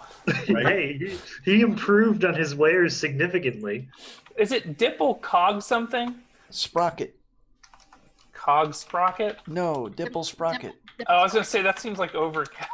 I head down to the It bunk was and I turned Atticus Cogsworth. That's where I turned Beetle's sheets bright pink with prestidigitation, All right. and I come back up. So as the I don't know Silver how long that Lining lasts. once again 1 hour. ascends and begins to make its way north towards Hellgate Keep, we are going to take a brief break here. As the Silver Lining once again ascends and heads actually towards the east from Everlund, frost covers the ground as Captain Dipple sets the ship heading. Excuse me. Captain Man, Dipple? I don't know. Is that what he said? Dipple, yes. D-I-P-P. Look in chat, it's there. Maybe I should have gave her a different name. You see the occasional glimpse of the deep forest animals as the high forest slips by under the Silver Lining. You hear as you Lycum edge sigh. towards its north. Its gold, red, and yellow leaves, a bright carpet spread before you as deep autumn has now set in. You can feel the prelude to the bite of winter on the chill gusts of wind coming from a northerly direction. The ship makes good time. On the third day, though, you notice that the skies are turning gray, and instead of spitting snow, it's kind of spitting this misty, miserable rain. Combined with a temperature of being into the low to mid 40s, it just makes for some miserable weather. I go down to the cabin. Yeah. The captain stoically dons an overcoat as she maintains her station by the helm, along with a wide-brimmed kind of conical hat, conical straw hat that comes low over her eyes, and a bandana as she pulls across her mouth and nose. And you notice as she does so, you're like, why is she doing that? But then you start looking around, and you notice that in the mist, it's black mist. The rain is black, and she's quickly covered with a film of black, as is the deck and everything on it, as the sailors are kind of grunting, and a few of them starts pulling their own cloths over their head and kind of following the captain's examples. A few of them manage to pull on straw hats or other kinds of hats, wide-brimmed hats, as they continue their work. A few of them begin slipping a little bit on the deck, as the deck is kind of viscous now, and that's when you realize that something is not quite right, and the captain motions below. Go ahead. As I notice this, I'm gonna head back up and make sure everything's okay. How do you notice it? Yeah. There are windows. You look out the window, and there's, instead of the water like streaking cleanly across the window, it's like this black streak kind of going off to the side as the wind kind of takes it. I'm gonna be like, huh, and I'm gonna go back up to see what's going on. Beetle goes up and yells at Cog for not telling her that this is happening. Cog is not there, as he's now like sheltering under the captain. As you notice that he's also covered in black. The captain motions down below, and she goes, something's wrong with the forest.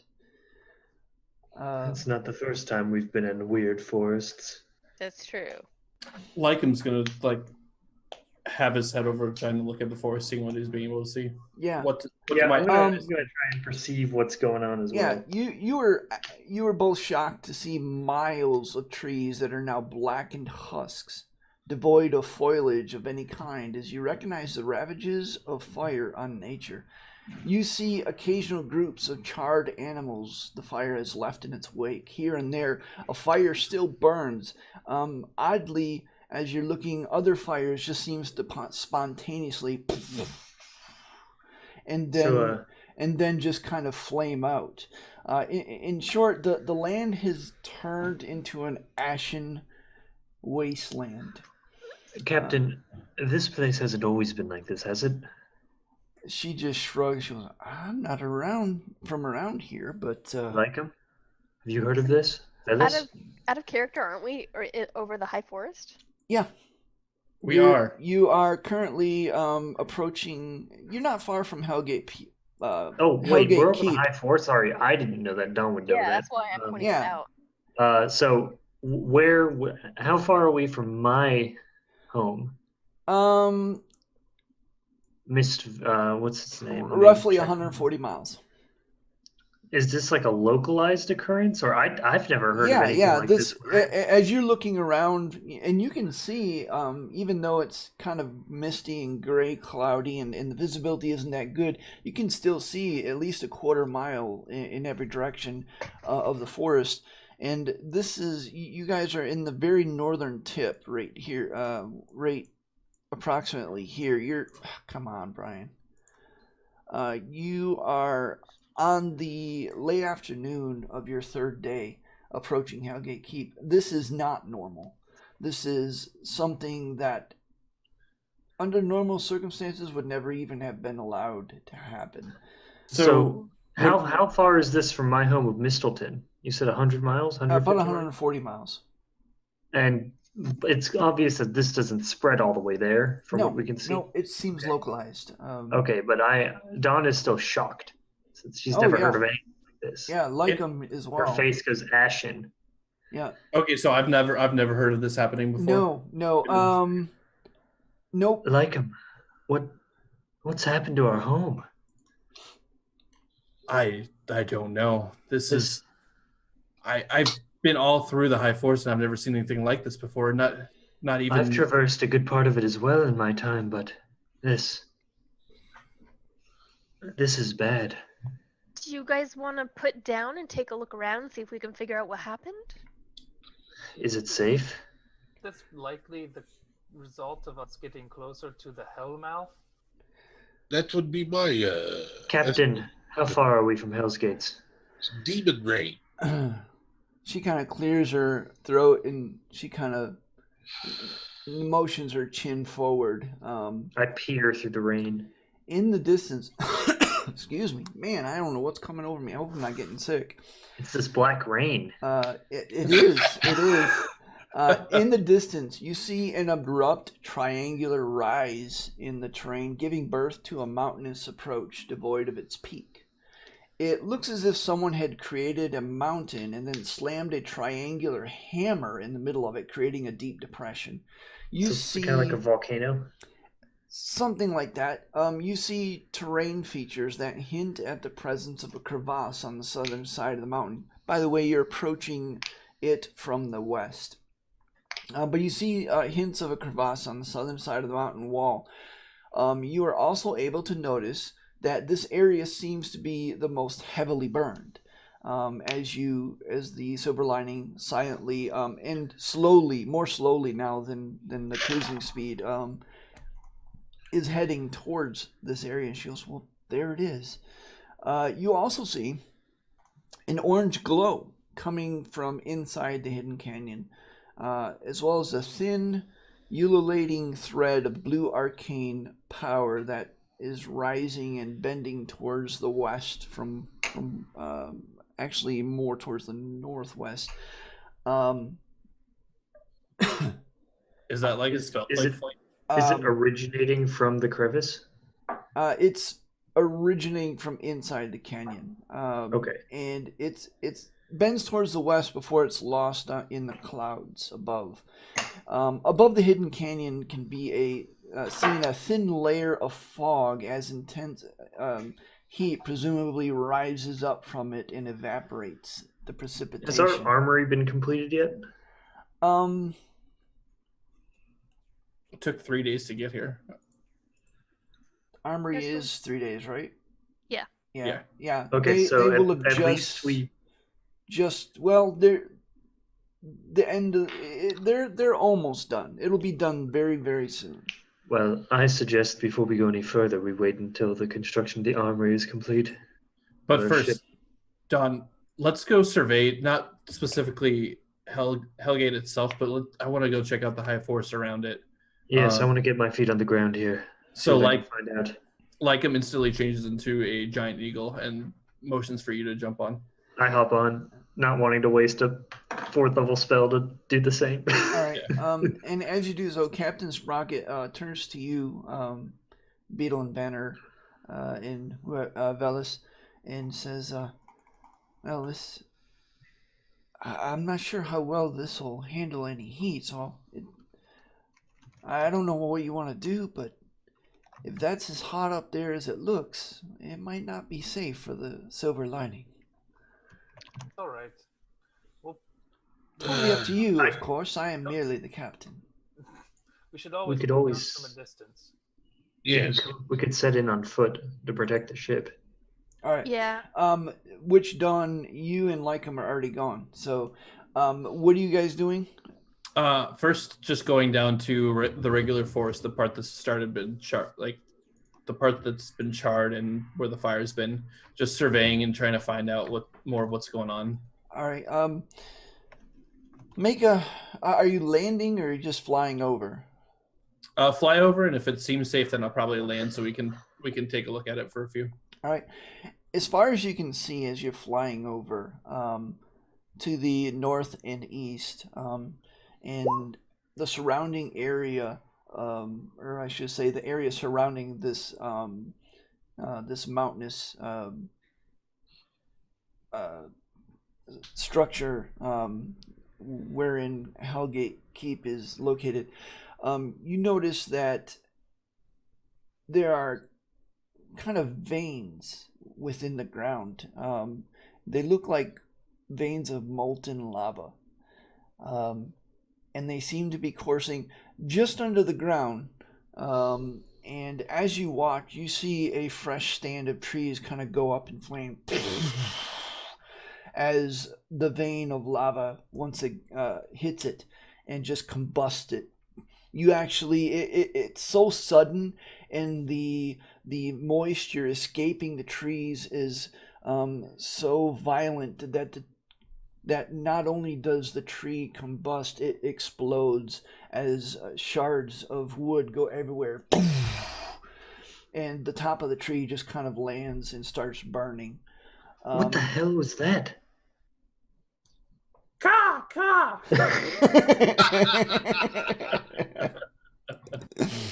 I shoot a message to him saying the same thing. He can reply in his mind. Yeah. So I have no idea. One thing that I'm curious about, when we were seeing the blue flame, did that represent anything like the spell plague flames? It wasn't blue flame; it was just flame. Oh, okay. It was I just, think So it just kind of came just down from the mundane sky? flame. Okay. No, there's veins of lava going through the land, okay. and you can barely see it. It's like almost like you're seeing cracks in the ground, and through those cracks in the ground, you see like small bits of lava kind of floating. Can I do a nature check, or can I just tell how long this has been happening? Sure. Or at least if it's been long. Yeah. I'd like to keep an eye out for any creatures or movement in the ground, this charred ground below. Yeah, you do see, and like I'm assuming Dawn's helping you with this as well. Yeah. So, she points out a couple of things that kind of give you the ability to get a little bit of a time reference, and you do see that the further you look towards where the Hellgate Keep is, the more burned it looks. So based on that, you can tell that this has been going on for 3-4 weeks ish, Okay. the best you can tell. It may have actually it may have started much, as much as a couple of months ago, but only the past 3 or 4 weeks has it started to have some very telltale effects on the surrounding Would environment. that coincide with the vortex over Silvery Moon? As start far of it? as you know, yes, roughly. Okay. Are you thinking what I'm thinking, like him? Some Gith are going to burn for this. Caw, caw! Still messaging. Yes. So what would have Lycum known about Hellgate Keep prior to this? What state was it in when he was last here? Because I assume, since it's so connected to the High Forest, that he's been all in this area. You're gonna have to remind me. Lycum is 600 something. Yeah. He's an old man. I have to look at dates. Give me a moment here, please. Okay. Thank you. Because it's a thing. He's more than 12 times Dawn's age. You guys say there was a gift connection? It's 14. It's happened. It coincided with the time that the Gith came to Silvery Moon. And if this is the ritual site, then it makes sense that. What's your exact age? Or at least someone with Marisha. My exact age is 600-ish. I think early 600s, so like 610s, 611. I don't know. Date keeping wasn't a thing when he was born. Yeah, at a certain point, he doesn't remember how old he is. No, the only thing you know about Hellgate,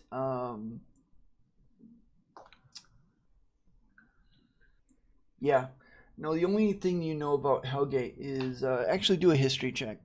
I will do that. That's gonna be terrible. The only thing you know is do a history check. Ooh, wow. All right, I'll take Okay, it. so you do know, you have this. This was before your time. This is, as far as you know, right around 637 DR by Dale reckoning. And that you know a group of mages led by the Lady Illustrial Silvermoon organized an offensive to deal with, or to seal Hellgate Keep once and for all. You don't necessarily know the circumstances surrounding that, though I think you would recall Velis mentioning a little bit about it. Yeah. Um, So was it like along- ruins while I was here, or was it like just a keep that Yeah, had yeah.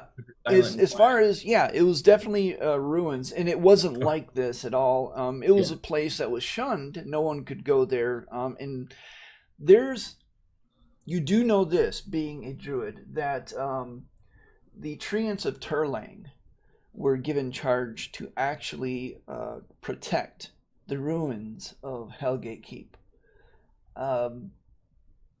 Do I see any remnants of them around the area? Do I? You, let me look at your perception check again. 20. Oh yeah. You, as you sweep towards Hellgate Keep, you do notice something that's horrifying. As what you at first thought were trees are not trees. They are the ruins of once was a great number of treants. You begin counting something in the neighborhood of 24 treants scattered around, along with several other figures, corpses, burned. Some of them had ivy kind of wrapped around them, but now the ivy is kind of fossilized from the sheer heat of the land. As you look closer, make another perception check as you kind of swoop down to take a closer look at these. Oh yeah. You've never seen creatures like this, but you recognize that most of them have various shades of skin ranging from gray to red. Most of them have short, kind of back-swept horns, all of them having armor. They're very well armed, it seems, or were.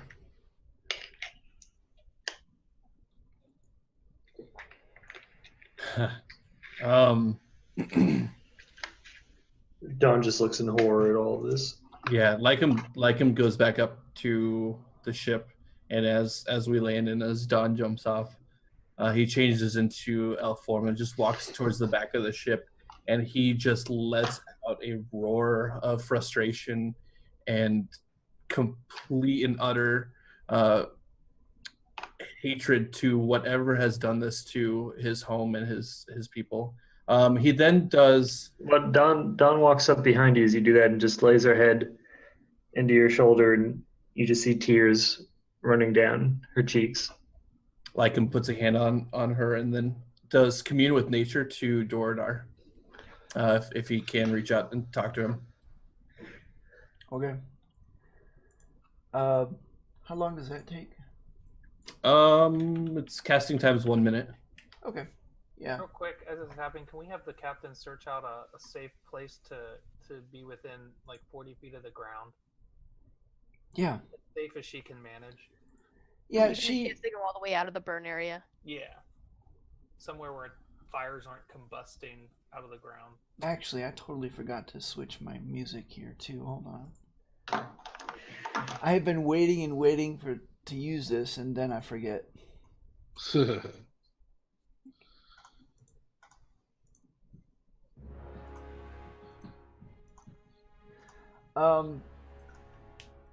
Yeah, she's able to find a relatively clear space to descend far enough to let down the cargo net. Lycum, as you close your eyes, you cast your thoughts towards the south, far to the south, desperately kind of almost reaching towards where you know Doradar is.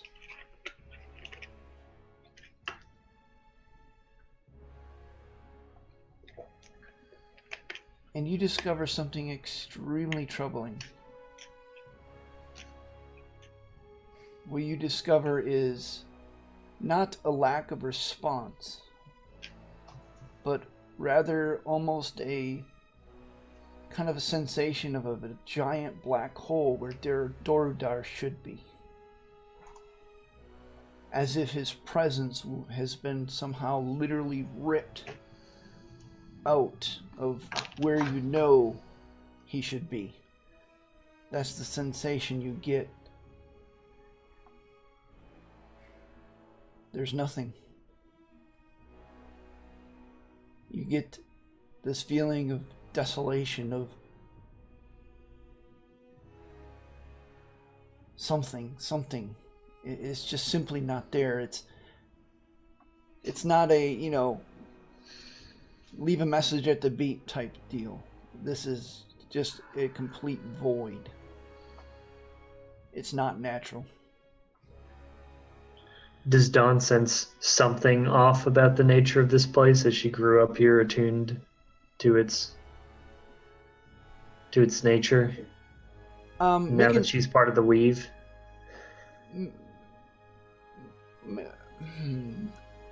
I will allow you to do both a nature and an arcana check. They're both a -1.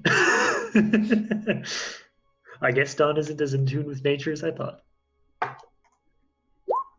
A 5 and a 7. I'm just too distraught. I don't sense anything. I can feel something coming from Lycum, though. I mean, I can feel. Yeah, you can tell Lycum's definitely in distress or reacting to something, as he seems to be in kind of this deep meditation almost. And as you're looking around trying to get the feel of what's going on, the only thing that you know is your eyes keep being drawn back to the almost the wavering air above Hellgate Keep.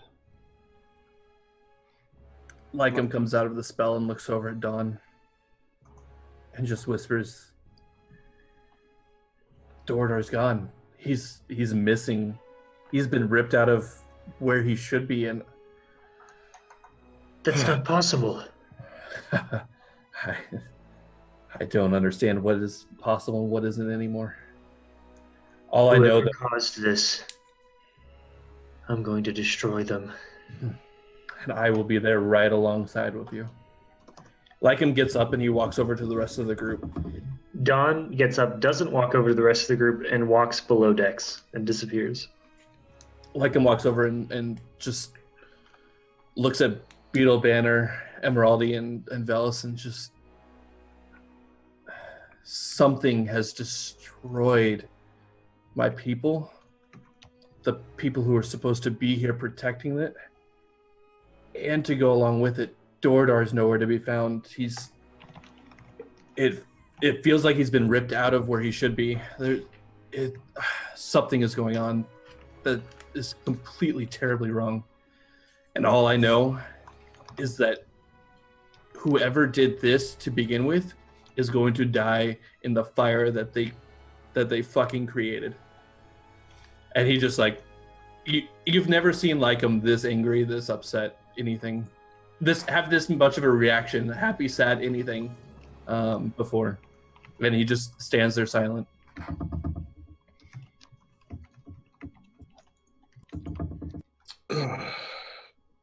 What do you do? The captain has ascended, thrown the cargo net over. Banner goes up to like him. This is really bro-y, but he's gonna do it.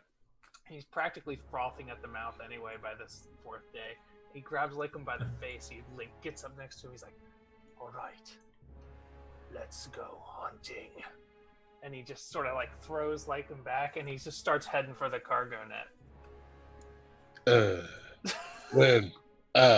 Lycum joins him.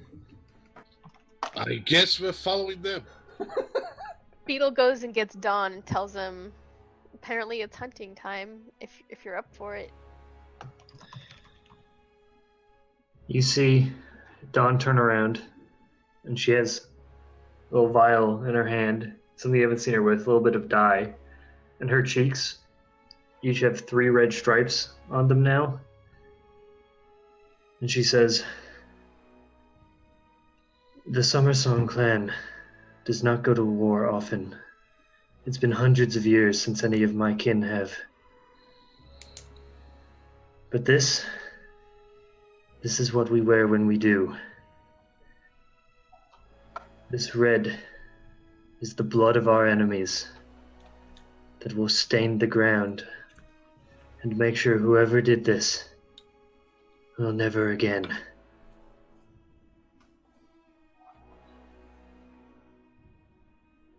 Beetle just nods, and she says, "If you're going to war, then so am I." I grasp her in the shoulder and I walk out to find Lycum.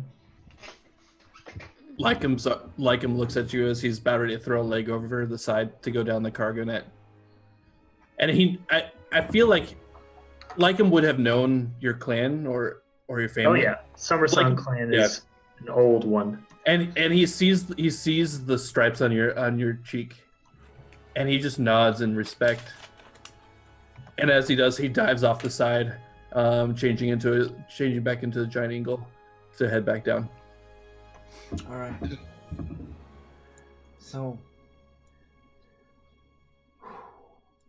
wow. That music was good with all That of was that really stuff good. happening. As Can well we as play for another like hour and a half, 2 hours? Because like I am totally stoked to go as long as you guys want tonight. You guys have energized me. Just that last 10 minutes, I'm like, heck yeah, let's kill him! Oh wait, I'm the DM. as everyone else, I feel like we're building up to something, but I don't know what it is yet. as the rest of you jump over the side and clamber down the thing, Velas being the last one over the thing, looks back at the crew and he goes, "Remember this. This is a day that protect us when hunting." And the world shook. And then I go over the rail with the rest of them. As you do so, you hear Dipple say, "Don't worry about the ship. We have enough ballista boats to last us for a very long time. And my crew, they're the best." You hear a few of the sailors go, "Yeah!" as they seem to be caught up in the spirit of the moment. You see the ballista bolts kind of ratched back now, and you see more sailors coming up from the deck with armfuls of exploding ballista bolts as they begin lining up. And the XO's going, "Anything you see move, shoot it down!" As you guys descend. As I hear that, I look back up over the rail and I go, "If you all survive, I'll make sure you'll have the best rum you've ever had." And then I drop down. And they all cheer, but then Captain Sprocket says, "Belay that! The battle's not over yet," she says, with a uncharacteristic, apparently a change in voice because the DM makes a slight mistake. I figure I told you I was getting into she it. can do that once in a Being while. fierce. Yeah, she's just being fierce. She can summon up the. But That bass vibrato. Um, your feet touches down and sinks into a couple of inches of ash as it kind of giving you a feeling similar to trudging through fluffy snow. But the heat is undeniable as you land. Matter of fact, you see the cargo net smoking as you order them to quickly take it back up. And I tell them to wet it. Yeah, and they do so. And your lips immediately dries, and your throat is almost immediately parched. As you continue towards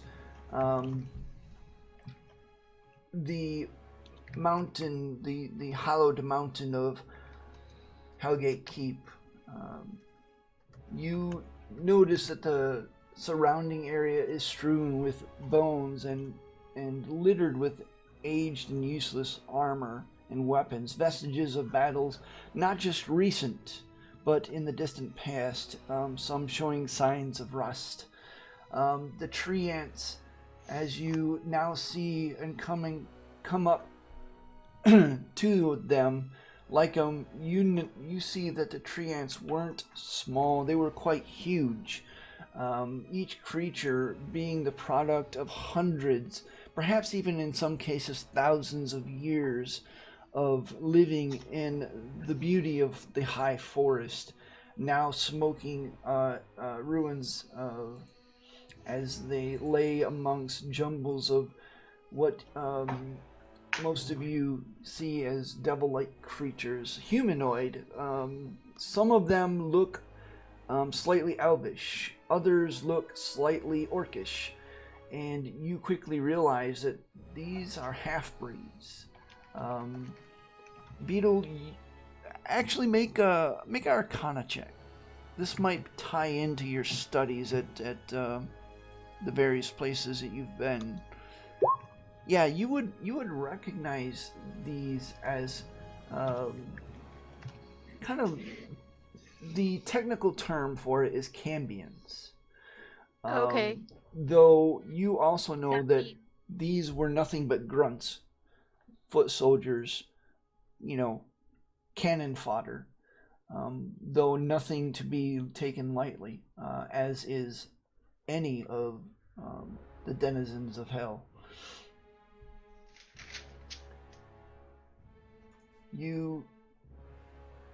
Over the next few minutes, you find a path leading to the crevasse to the south, also still covered with ash.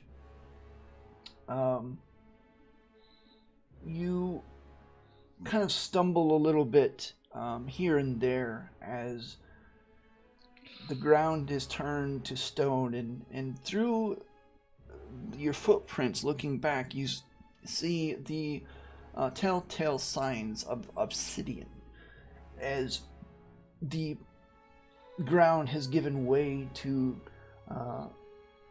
the obsidian created by what is common for lava. You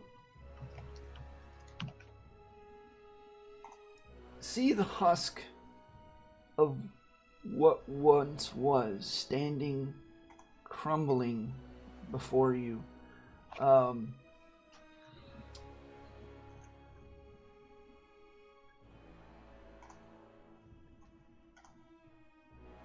Hold on a sec. You see a broken tower out near the edge of what seems to be at one point a ruin, a village, but now you see the ruins are swallowed up by this pool of magma that surrounds it on all sides. You are on the singular rock path that leads towards what remains of the fortification, the castle itself. You see swarms of flying creatures burst from a broken tower out near the edge of the ruins and turn towards what remains of the castle. Their bat-like wings glow with an inner fire of embers, their passage marked by contrails of smoke. What do you wish to do?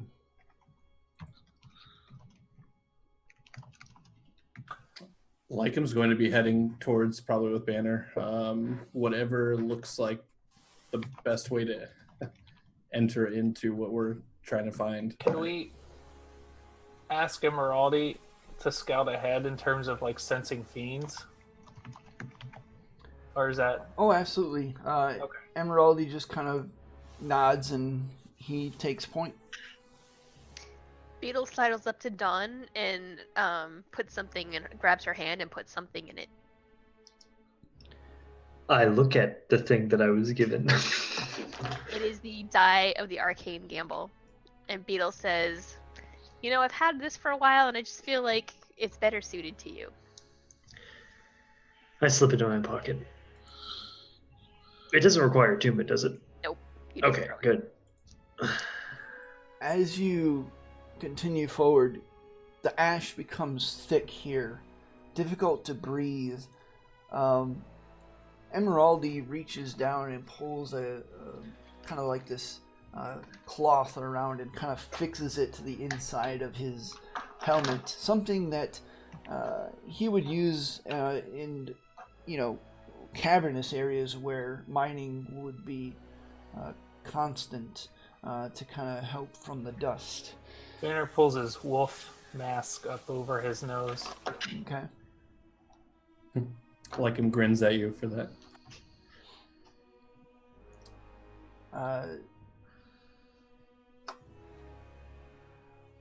As you continue forward, you see what looks to be the remains of walls that are now half falling. Part of it's falling off into the lava. Other parts of it are just crumbling at the top. What remains of the battlement, you can see large rents in the wall and blocks of stone flung out from the wall towards you, as if something inside had at once, at some time, perhaps in the distant past, exploded, detonated with a great deal of force. You see a portcullis there. I'm sorry, Brian, I missed it. Is this a ruined wall or an intact one? It's pretty much ruined. It's just what you're seeing is a whole ruin of what was the keep. The keep itself seems to be more intact, but the ruined bones of stone buildings lie before you. You see a portcullis that seems to have been torn aside, as if some great hand had grasped its upper corner and just kind of effortlessly peeled it aside. And how close is this structure to the crevice that we saw earlier? At this point, you have gone at least 80 feet beyond the crevasse. Okay. Does Emeraldi sense anything past the portcullis? Emeraldi shakes his head. Okay. And keep in mind, he's only got 60 feet. I know. So, But I just figured if we're at a wall, he can tell us if there's something on the other side of the door. No, you have to have line of sight. Oh, you do? Yeah, it's not as powerful of a class Oh, I feature thought as he people think it could is. do it. Okay. Never mind. All right. Well, we keep trucking, I guess. As we're walking, I want- Beetle, you notice that on Dawn's left arm, just little bolts of dark energy, just like lightning bolts, just kind of shoot up. They don't last long, but just every once in a while, one kind of sparks from one room to the other. Does Dawn seem alarmed by this? No, her eyes are hard. And Right. Beetle It's pretends similar to, you've seen this sort of thing on her before when she empowers her spells with her anger, Oh, okay. but somehow it seems more intense than usual. Okay. Brian, I have to say, this fit perfectly with hitting level 9 because my vengeance die went up by 1 at level 9. Nice. So it seems that Dawn has been able to harness her anger more effectively at a thematically appropriate time. as you continue to creep forward, you see additional clouds of these strange bat-like creatures kind of come from various areas in the keep, and they seem to be kind of flying around as they do, you start to notice that there's some kind of pattern to them, as just thousands of How large are they? they're quite large. You can tell, you don't know how many are in each swarm. They're not large creatures, they're actually quite tiny. But each one of them, is emitting smoke. And as you look at them, you notice that these creatures have legs and arms, and their wings protrude from their back, long beak-like noses that kind of almost obscure very small mouths. And as they do so, a bird actually is flying high and starts to swoop down. And as it does so, the swarm kind of suddenly diverts and swarms the bird. You hear a squawk, and this kind of bloody mist goes poof, as feathers go everywhere. Has Beetle ever read about anything like these guys before? Or has Lycum ever seen him while Infernal insect swarm Nope. things? Nope. even when I hurtled through hell? Even when you did that, I don't think you would have quite long enough to see. Okay. Oh, now that's interesting.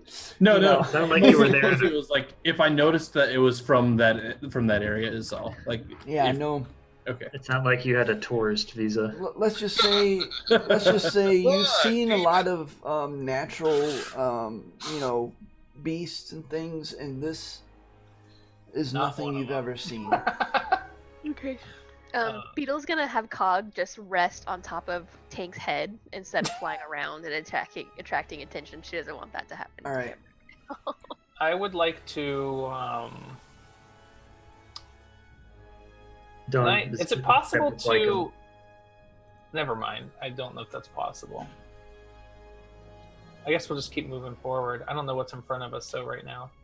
Do we want to send maybe me and Lycum forward, or me and Dawn forward as like a scouts to see? I worry about that in this particular situation. Personally, I'm not saying, and you guys can disagree. I'm just putting that out there. I'm going ahead to scout. And Dawn Like him- pulls her hood up and starts walking ahead. Yeah. Beetle heads after you with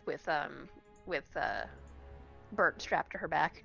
All right. Lycum's not giving you too much of a heads up though, because he's kind of on a silent vendetta, just walking towards whatever this is. He's now Yeah, an elf. Dawn is going recklessly fast for being stealthy. All I right. use message done. Stealth usually means going a little slower. If you are, then make a stealth check. Just a regular stealth check.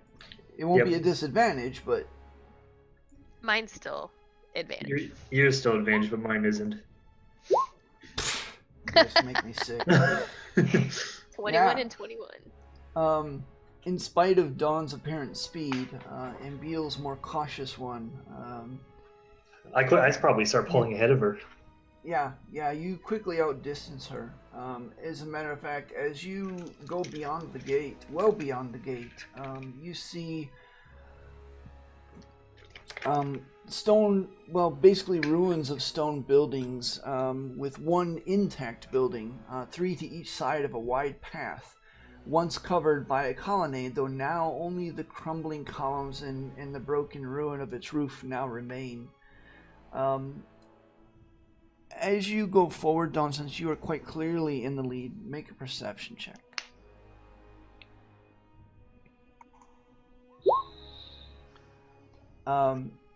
As you are going forward, you hear off to the left this kind of low growl.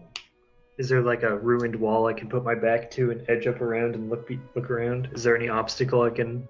Yeah, there's all kinds of obstacles. There's columns that are on the side and kind of crumbling. There's blocks of stone everywhere. All right, I'm gonna duck down under a column and peek over All right. What you and try and get a see- look at it. What you see is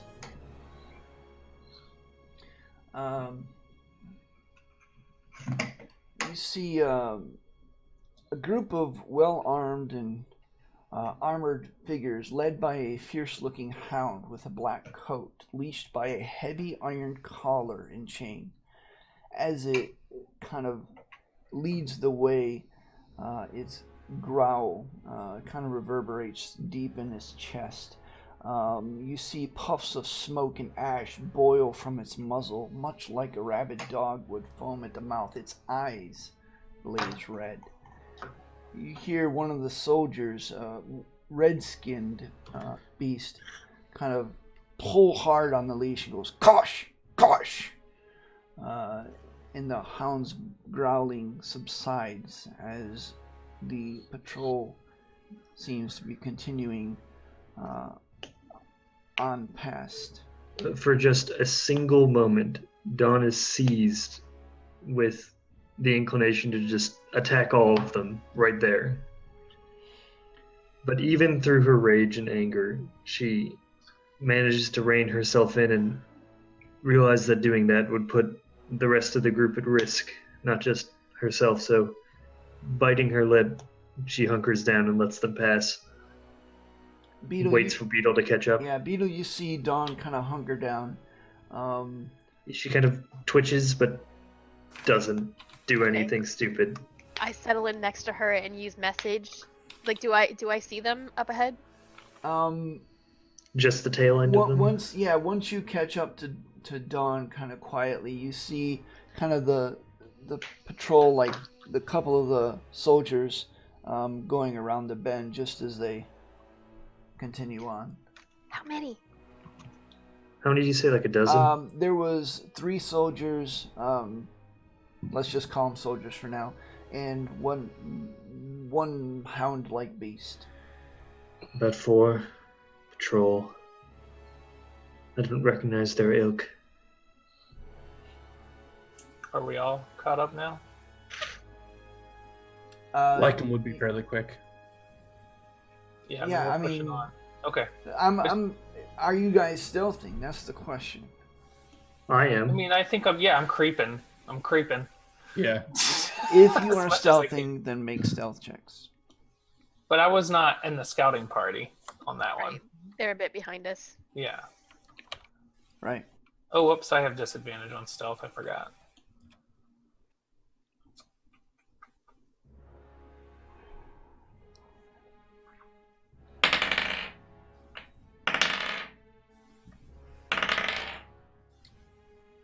All right. As you catch up to Beetle and Dawn, you're the first to catch up to Beetle and Dawn. You just kind of alight noisily on. What shape are you in right now? I'm an elf. Oh yeah, okay. You're not a bird. Yep. Yeah, you kind of crouch and not quite noisy, but not super stealthy either. You're just kind of somewhere in the middle. The rest of you, Relentless is showing an amazing amount of alacrity as he's kind of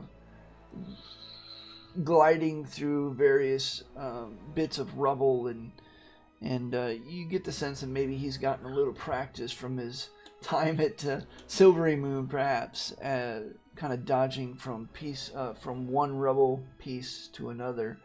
Let's pay close attention to what Beetle does. Yeah, kind of retracing her steps almost. Unfortunately, Banner. My armor's clanking.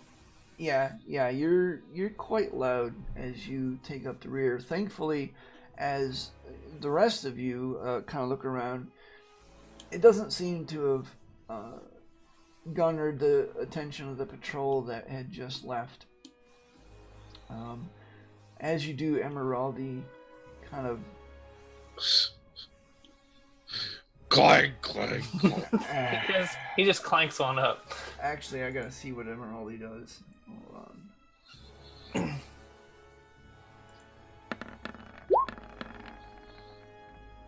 on. Yeah, okay. Actually, he does a little bit better than Banner, apparently. And like him, surprisingly, as he says something about noisy old noisy elves. And he kind of gives you this knowing grin. What do you do? Do we need to take them out before we go, or are we sneaking past them? I would say sneak past them. All right, and I look at Banner and just to give you a Emeraldy to go, you know, Emeraldy was kind of quiet on the way up here, but seriously, sneak past them with these two? Sorry. They're already leaving. We just wait a couple minutes and then we just go in. Okay. They're off on a patrol for who knows how long. We can deal with them later if we have to, but And I can They're not cast at all. Pass Without a Trace. All right, let's do it. yeah, let's do that. all right. So you're casting Pass Without a Trace. Yeah, make us stealthy like them. All right. Yeah. Can we make new stealth checks now? Yeah. Did we start moving again yet? Yep. And just to give you a picture, you are rating before what looks It's to be a 15. Still better than before. Wow. It's a 13. Hey, we're Wow. doing okay. 13 is the lowest so far. So, Yeah, I still outpace everyone this time. It doesn't work as well for me this time, though I do get the pass without trace. 34. 21. all right. I don't have the advantage. Dawn isn't. I have He's to done. look at That's my map here. not in his tactical mind right now. Those disappeared. Dang, yeah, you did. That's surprising. Wow, that's Stealth even isn't better bad, than though. that's even better than Beetle though. That's really surprising. You pick your way past. From Beetle, but you hear a little voice next to your ear. You taught me well, Beetle. Oh my gosh. You're muted. You muted. That was Timora. God, don't do that. You pick your way past ruined buildings, and as you do so, the one building on your left that's not ruined, actually it looks recently rebuilt, and you see a door at the end of it's a rectangular building, and it has a door at the end and a couple of windows along the side. The windows are facing what presumably was once a street. The main street that goes right up to the castle itself. Continue on. What do you do? Do we want to peek in there? Do we Yeah, want to just peek make in sure there? nothing's in there keeping watch and warning people inside about us. Yeah, I'll duck in and Alright. take a look. Duck into the building, or are you just looking through the window, or? Yeah, I'll look through a window. All right. You look through a window and you see what looks to be a newly constructed barracks. And it's lined full of racks of beds, cots really. Several of the same kind of soldiers you saw before, each with horns, short horns on the top of their heads. Some are swept back, some are just straight up and down, others are kind of gnarly and kind of strange growths on them. You see racks of weapons, you see thick armor that is burnished to a sheen, shields. You see a couple of circular tables there, and a one square-like table around which several Cambians are sitting and playing D&D. No, just kidding. Are sitting and rolling dice. There's probably at least six soldiers in there. They don't. She doesn't. Clenches her fist, squeezing it really, really hard. I'm going to lean into Beetle for a second and say, I can make it so that you can understand and speak any language you hear. Would it be... I'm not so knowledgeable on tactics and strategies and stuff, but would it be a good idea for me to cast this on you so that you, being as sneaky as you are, could maybe get ahead and maybe hear the plans of those ahead of us? Yeah, I could message back to Dawn. She could message back to you guys. We could do a relay. I just look over at Lycum, almost as if I'm looking for his guidance, I reach out, touch for his approval on what to do. on you. You just get a nod out of Do you tell anyone what's in there? I mean, yeah, I whisper it to Beetle Okay.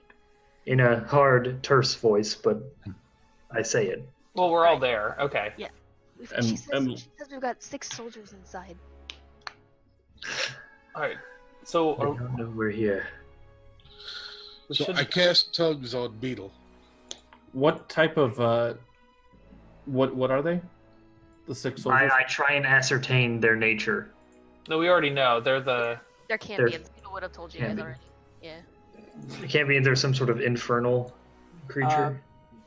They're half fiends. Like Yeah. half Half devil. okay. Oh, abyssal then. Not Nope. that it matters to me.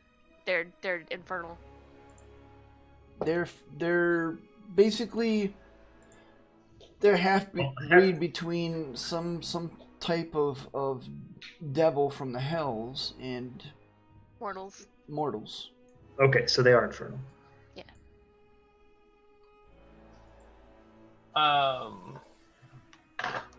Well, are we going to go in and wreck up the place? Yeah, I'm thinking maybe we don't want to try to sneak past these guys. These seem like sentries. I think we need to take them out and not leave them behind us. Yeah, Is that I what think so I too. agree? Yeah. The scouting party's one thing, but I don't want to leave somebody at the door when we're walking in. Let's all rush. Let's surprise them then. Let's. Okay, why don't you let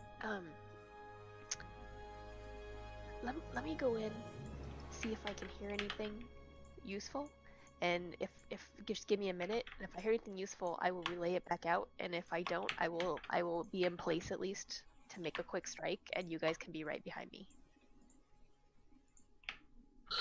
I won't Infernal strike are fiends, until right?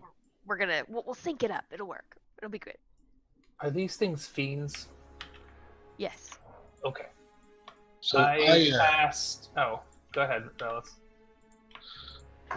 I kind of strum a little tune on my cithern, very light, airy, and cast Protection from Good and Evil on Banner. I was going to cast the same thing on Beetle. So you have it under my concentration, and I have it under Velus's concentration. Excellent. Would anybody, before we do this, would anybody like, and I hold up a coin, like a little extra boost to not being able to be hit?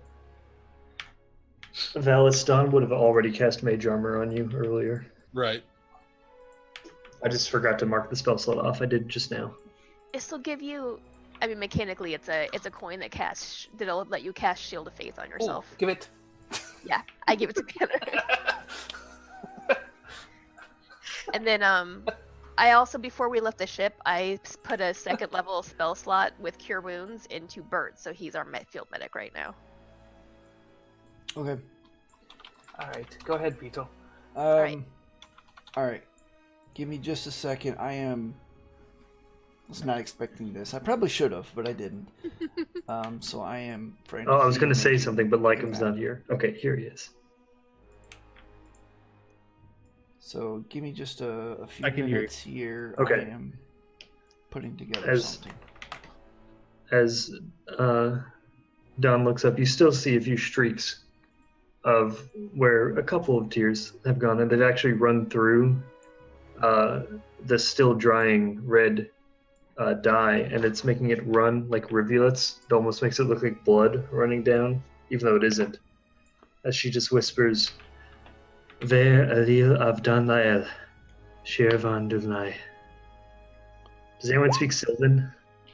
I do. I understand it right now. Yeah. Okay.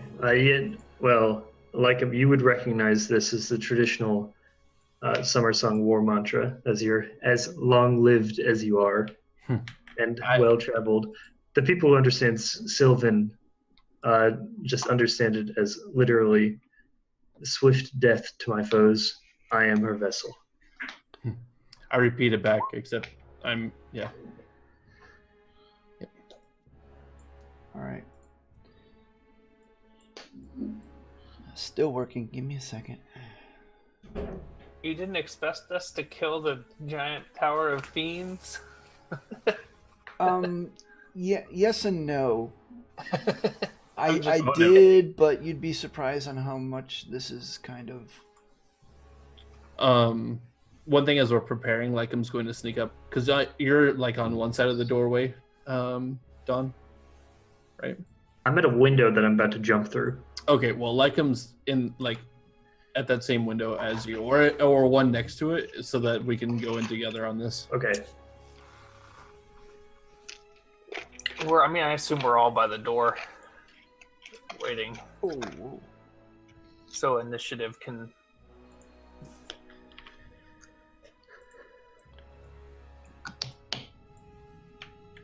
I just saw that Don's height was 5'6". It's changed so much in this campaign because of Wild Magic.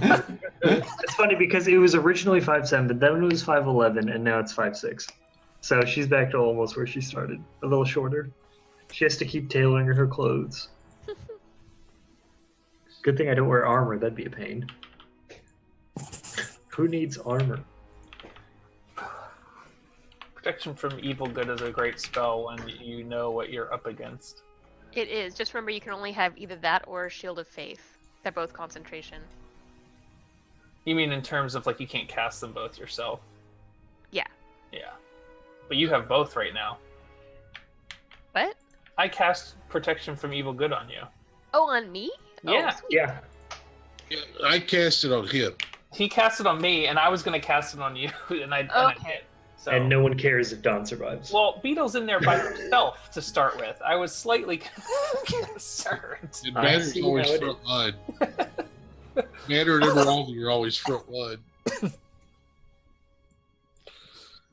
I don't know. Don likes to be frontline too, whether we like it or not. Don kind of does it all. I appreciate Don's frontlineness as a sorcerer, though. I think it's fun. I have a couple things going for me that help me stay up, but it's not as good as. Also, I have a shield coin. Is that not Woo! I'm so. I have a shield staff that A can do it twice, and B doesn't have a chance of blowing up when I use it. You've got Shield of Faith banner. That's different. Oh, it's a shield of faith coin. Yeah. Oh, that's what it is. I'm sorry. All right. Oh, okay. You can So activate it items- as an action. Okay. I'll use that next time we need the thing. It only lasts for 8 hours, though. FYI. Okay. Only 8 hours. Oh, the Only 8 hours? The the coin. coin. Oh, the coin. Okay. So the spell of these 8 hours, that's a big Yes, no. holy Better. That'll last for its concentration for up to 10 minutes. Okay. Cool. All right. Beetle. Okay. You are attempting to sneak in. It's stone, and I'm wearing my boots. So, like, it's silent advantage and sight advantage. Okay. And protection from evil advantage. And pass without a trace. Oof.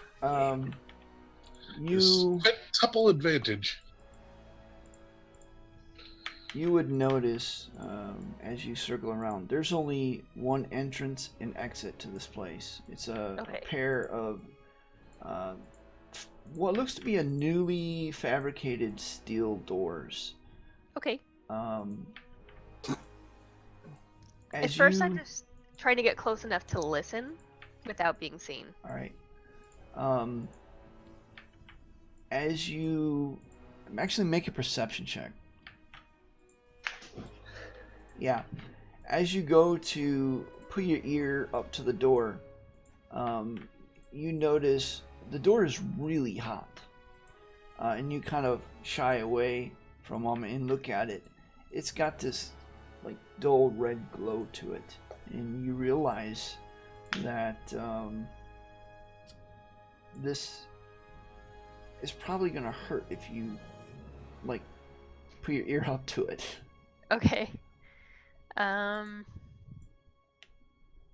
don't know how much, but I pull out of my pack quietly some of the canvas that I keep in there, just sort of put that against the door and put my ear against that to shield me from the worst of the heat. Okay. Yeah. You place it against the door. You put your ear up to the door. I'm just going to use your previous perception check to expedite things. You hear... Do you speak... I have tongues on. Yep. Oh, yeah. Yeah, you hear basically what you would expect to hear of any barracks. You know, soldiers kind of talking. However, the kind of talk that you hear is pretty disturbing, as you hear one of them saying, did you get a load of that child's flesh the other day? That was so awesome. A little elven lass, cooked just right. It's the greatest steak I've had in a while. And you hear some of the others kind of, agreeing with it and saying that the leg, man, was so juicy. And it continues on. You hear the rattling of dice as they continue to talk. After a few more moments, you hear one of the other soldiers, deeper voices. Well, I wish that we could hurry up and get that gate open. The boss says that as soon as they complete the ritual, well, reinforcements will be on the way, finally, after all these years. And a few of the other soldiers, yeah, it's gonna be great! I hear they're gonna ship in some succubi!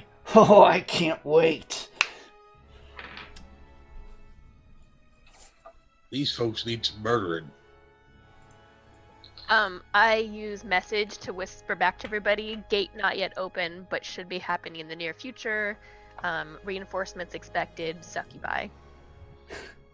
I also say, these people need to die now. Everybody ready?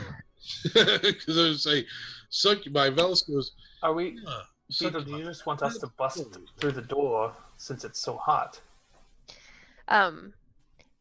Beale's gonna use her invisible mage hand to see if the door is locked. Okay. Just very quietly check.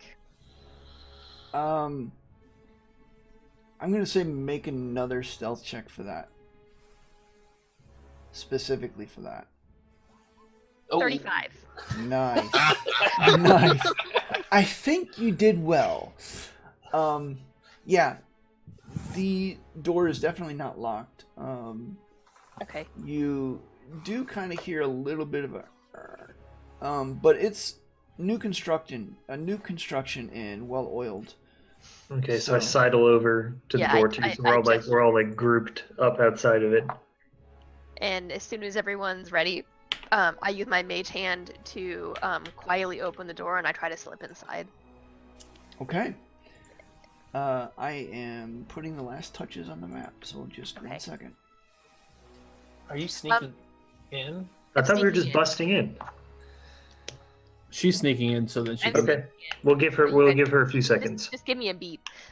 Also, how far do I think I am from the nearest one? Based on voices. And while Beetle slips in, Don holds up a splayed hand with 5 fingers open. 30 feet ish. Okay. Is that a good enough beat? A second goes. Don lowers a finger. Another. All right. Another. I'm And about the to last go use my- down, and she just busts into the room. Right as Dawn, as Beetle trains her feather dart crossbow on the nearest guy, and she's gonna take a sharpshooter ambush shot. All right. And like it was right behind Don. All right. Beetle, as Dawn kicks open the door, and you're already inside, what do you wish to do?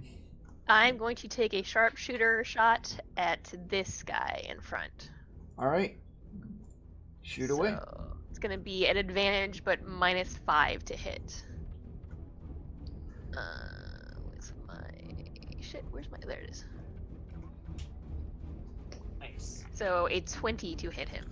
All right, yeah, that definitely hits as it All right. slams into his back. As he's actually sitting down on a stool at the table, and this crossbow bolt flies through and slams into him. And goes, "Ah!" And he Plus yells. another 10.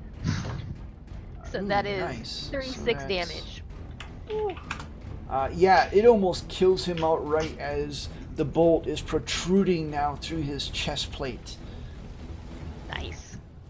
Very nice. Is that your turn? That is my action. As a bonus action, I do nothing. So yes, that is my turn. All right, Velas, you're up. Do What we you know do? whether or not hold person would work on these? Um, No, but you're using concentration already. Oh, yeah. Then Yeah, are they considered humanoid? yeah. Yeah, Okay. I mean, they look humanoid. all right. Then I can I see this one? Where are you? Yeah, he's got partial cover because it's only like you're looking around the door jam there, so his AC would be +2.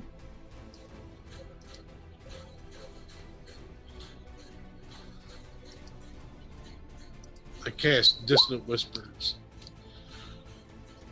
All right. Wisdom save. Natural Brian, 20. I thought you said there were 6 of them in here, Brian, not 5. There are 6. One is invisible. You don't see it. Honest. He's sleeping. He's just waking up. Yeah, that's it.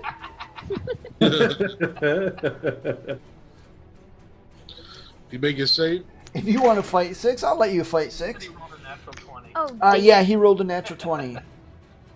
I'm just trying to. Just want to make sure I knew what was going on. Yep, It no, only you're takes good. 5 points of damage. Yeah, all right. Scared him. Oh wait, no, he can't do that. Never mind.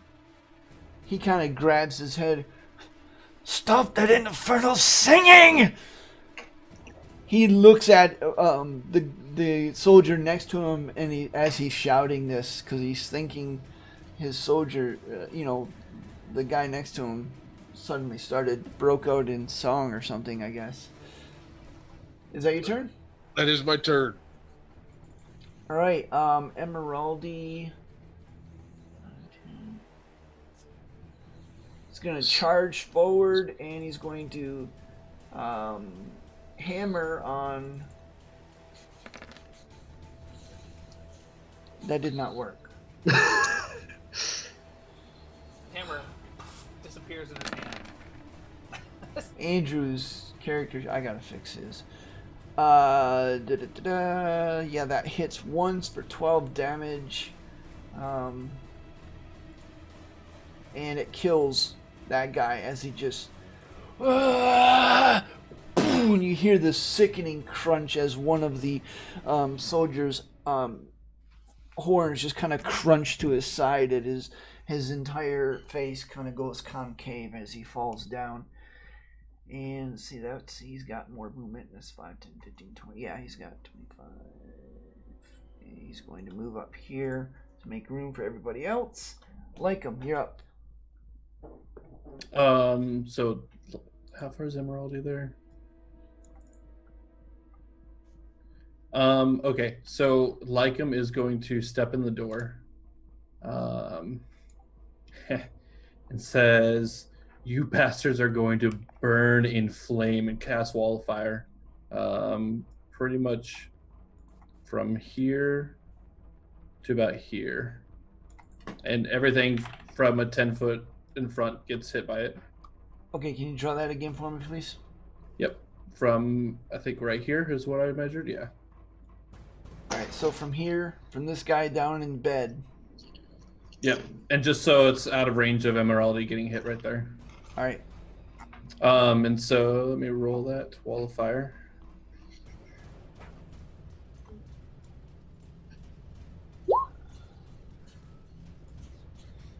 I don't think it's a wisdom save. Yeah. I think it's a dex save. So, I'm pretty sure I copied that over, so. It would be funny if wall of fire was a wisdom save, though. So It is a dex save. Lower than that. Yep. the wall of fire, it's going to be kind of estimated here. It's 10 feet wide, right? Yeah, 10 feet in front of it. All right. That's No, it's 5 feet wide, but it projects damage 10 feet in front of it. all right. Well, we're going to kind of estimate it here because the stupid grid system is unbecoming or cumbersome. Wieldy. Yeah, and it would make sure it hit all 4 of those Legion grunts, but not Emeraldy. Yeah, we're good. I think we're good. Let me double check. Yeah, we're good. Wisdom saves from 4. Dex saves. Oh, Yeah, dex saves. Dex saves. Yep. Oh, well, that changes things. And what's your D? Oh, it's 16. Damn. Hey, we have the same DC.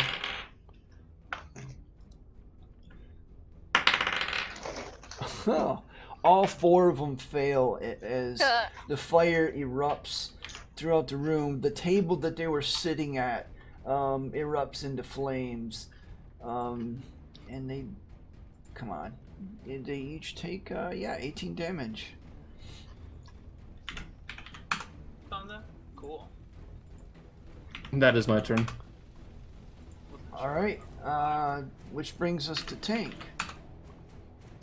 Tank is going to charge in and take a swipe at that guy. All right, yeah. With some mechanical clanging as he bursts through the door. And he swipes at him. Oh yeah, definitely hits him for 9 points of damage. Sweet. It's his turn. Yep. Banner, you're up. All right. So Banner comes charging through the door, and as he steps through, or as he runs in, each of you, perhaps I'm going to have to describe something here, but it's kind of maybe gone unnoticed with everything else that's going on, but Banner's demeanor over the last few days seems to have transformed into him. He looks absolutely almost rabid at this point. And he, as if you get the sensation of him frothing through the mouth, but as he steps through the door, all of a sudden you see his eyes, and you may have noticed this before, but his eyes suddenly go yellow, and they just, and they light up, and they look exactly like you saw Talia's eyes always look.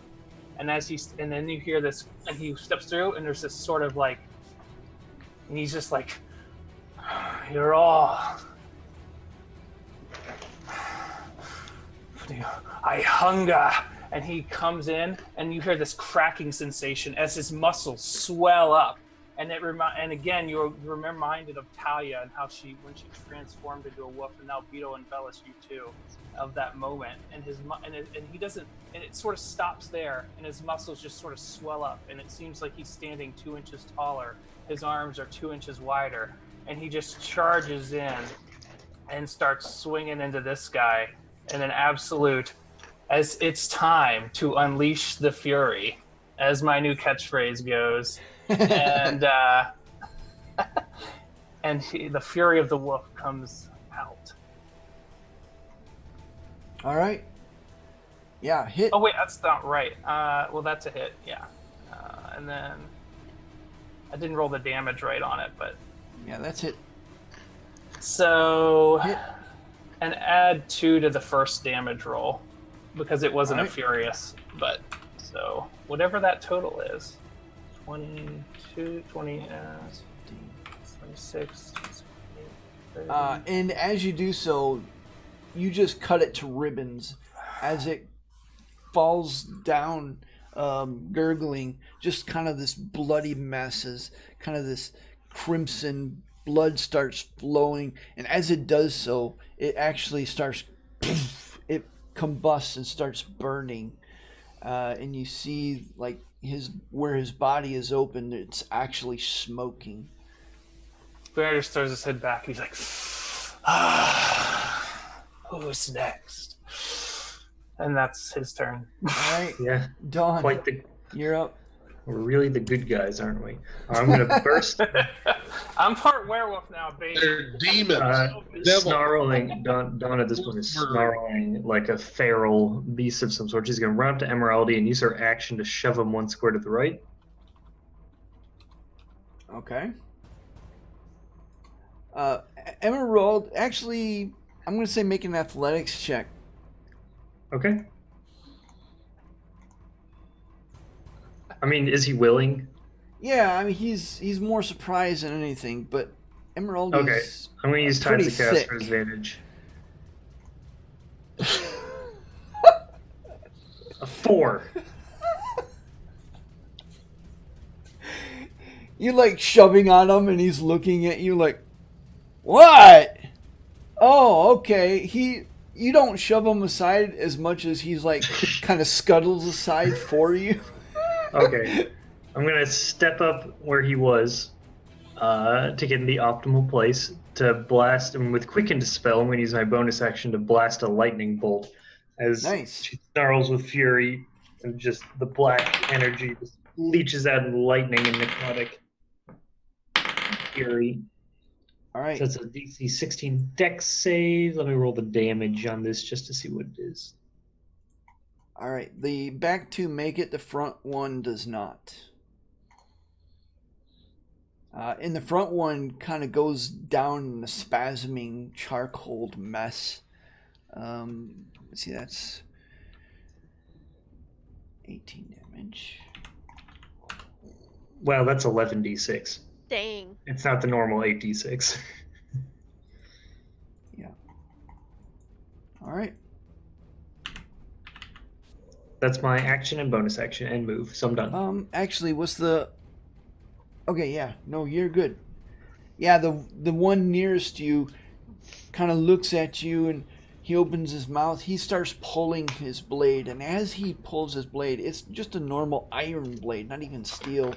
But you see his hand begin to pulse, and the blade itself begin to start showing the first signs of sprouting to flame. And just as he's about to pull his sword out the rest of the way, you blast him, and he goes down in a charcoal thriving mess, as his body is now just kind of convulsively, doing one of these numbers. The other two are also in not looking good, as one is now finally starting to get up off of his bed where he lay.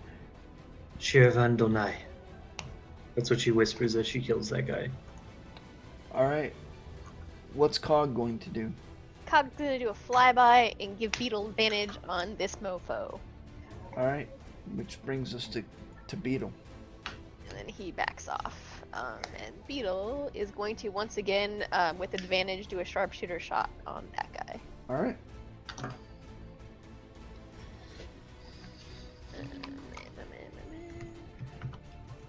it's a 20 to hit again. Yeah, that hits. And since I had advantage, it's going to be sneak and plus 10.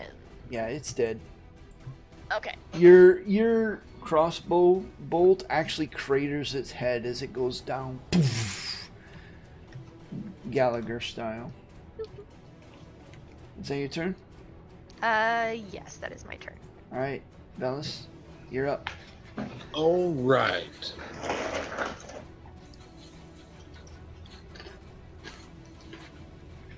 Yeah.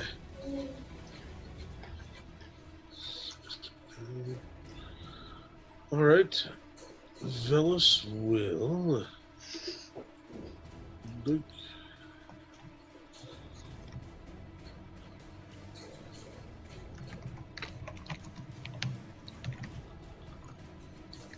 Come on.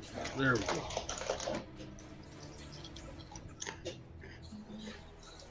Look at the.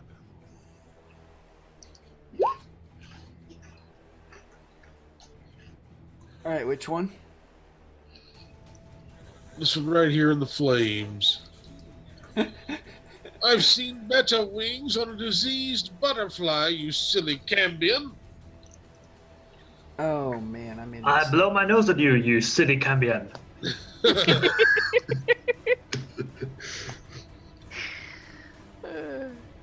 All right. You were so close, fellas. It fails as it's grabbing its head. This one does not seem. Crap! Nope, I already did it. Yeah, it's grabbing its head, and he's going. Ah! Ah! And he doesn't seem to really care that you're viciously mocking him. He's on fire. But he does take 4 psychic damage. Is that your turn? Yep. All right. Which brings us to said soldiers. This one's going to take a step back. So it's going to take a bead at Emeraldi. And he's going to pull up his crossbow bolt. As he does so, his arms kind of pulse with this reddish light, and you see the bolt on his crossbow kind of flare to life as a flame is now kind of coming off of its tip and makes an attack. Fails miserably as it whizzes past, buries itself in the stone wall. This one's going to say, go up here. He's going to attack you, Banner, with the same effect.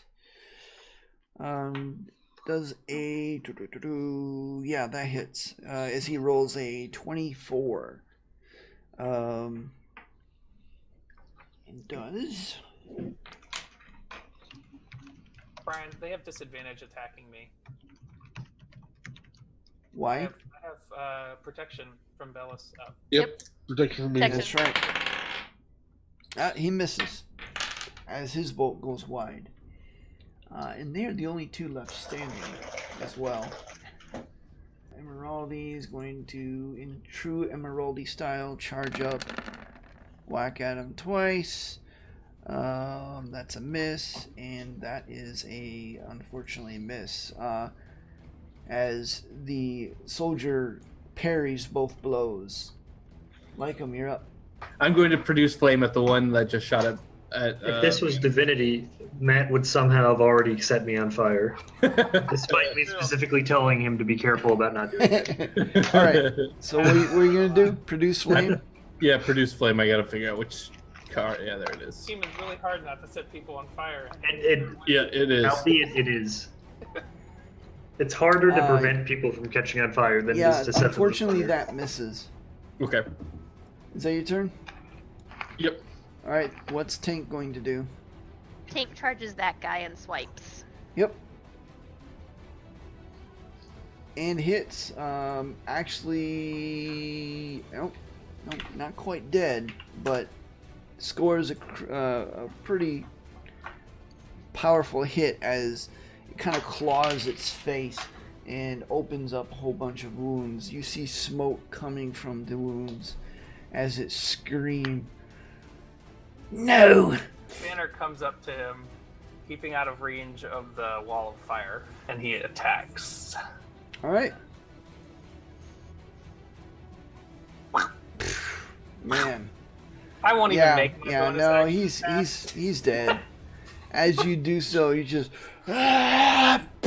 you hit him in the midsection so hard that your glaive blows through his rib cage, through his spine, and nearly cleaves him in 2 as he just kind of thumps lifelessly to the ground. All right, Don, you're up.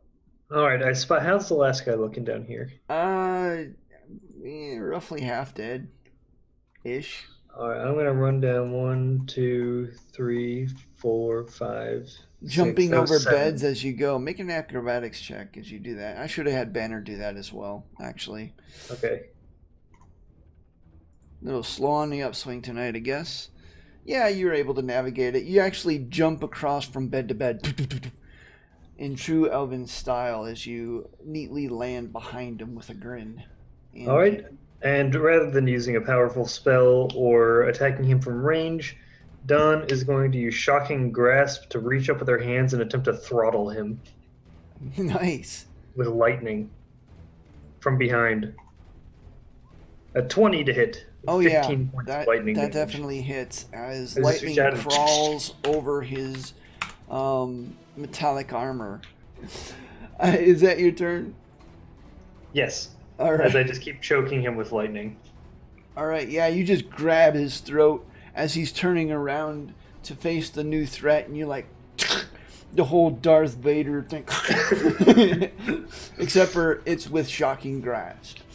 What's Cog going to do? And Beetle might as well follow that up. Cog flies around, avoiding the fire, and does a flyby, and Beetle does the same song and dance she's been doing because it's too much fun not to do. All right. Sharpshooter.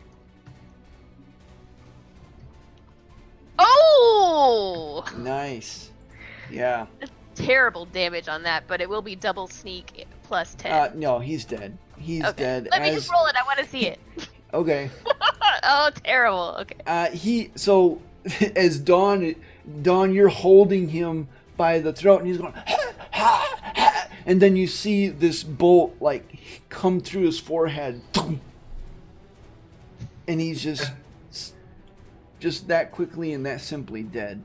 And for good measure, I snap his neck. And After he's dead. And drop him disdainfully on the floor. I'm assuming you release your wall of fire. I do. Leave and burn this place to the ground. Okay. Beetle, you were actually surprised in retrospect to see the fire affect them.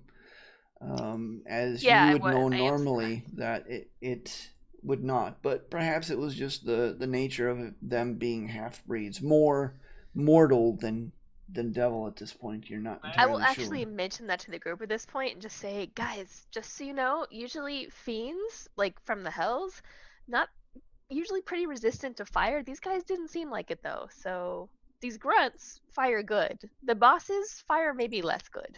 Dawn looks like she was about to say something and then doubles over in pain as she takes 14 points of necrotic damage. No. Lycum asks you, do you know what they are vulnerable to? Help Dawn to her feet. I don't think I am aware of that. I don't know enough about him. Don't overdo it here, Dawn. I'll be all right. I take greater healing potion. No, don't. Like when I see you do it, I'm like, wait, don't save that. Those are really expensive. And then I send Bert detaches from me. He crawls over to you and he crawls up and like looks you in the face and goes ba-bump and pumps a second level cure wounds into you. Okay, how much is that? Let me roll it. DM out of character. In hindsight, was Shadow Grace doing as much damage as I would expect with necrotic? Yeah.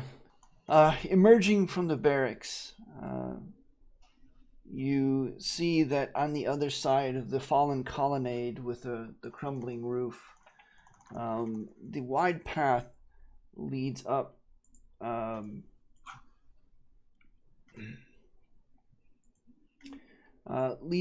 to the base of a broad cut stone staircase leading up to a set of iron doors about 20 feet wide and 30 feet tall. Like the doors before at the barracks, these doors seem to be glowing a faint red. The castle itself seems a strange juxtaposition to the ones you have known. Its round towers, once tall and elegant, with clean, graceful lines, are now a memory of itself, as precisely cut stone blocks and mortar are now crumbling. Sections of wall has fallen free to expose the charred ruins of wooden floors on some of its higher levels. What do you do?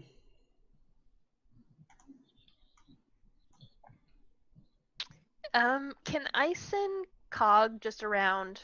Though the birds are still up there, the bat-like things, right? They're still rushing in and out. Actually, looking at the swarms, you see several of them seem to be circling around. And as you're staring at them, one of the swarms seems to be flying almost directly your way. I think we have company. Is there a door here? wide double doors is the Into the main front castle. entrance. Right. Let's. I seeing that. Do we all see them coming towards us? Kind of hard to miss. Yep. I just open the door and so we can push our way in. Yep, Yeah. I'll dart inside too. All right. As you put your hand on the door to push it open, you do so with a mighty heave, but you take 6 fire damage as your hand kind of on the iron as you push it open from the intense heat of the surrounding area.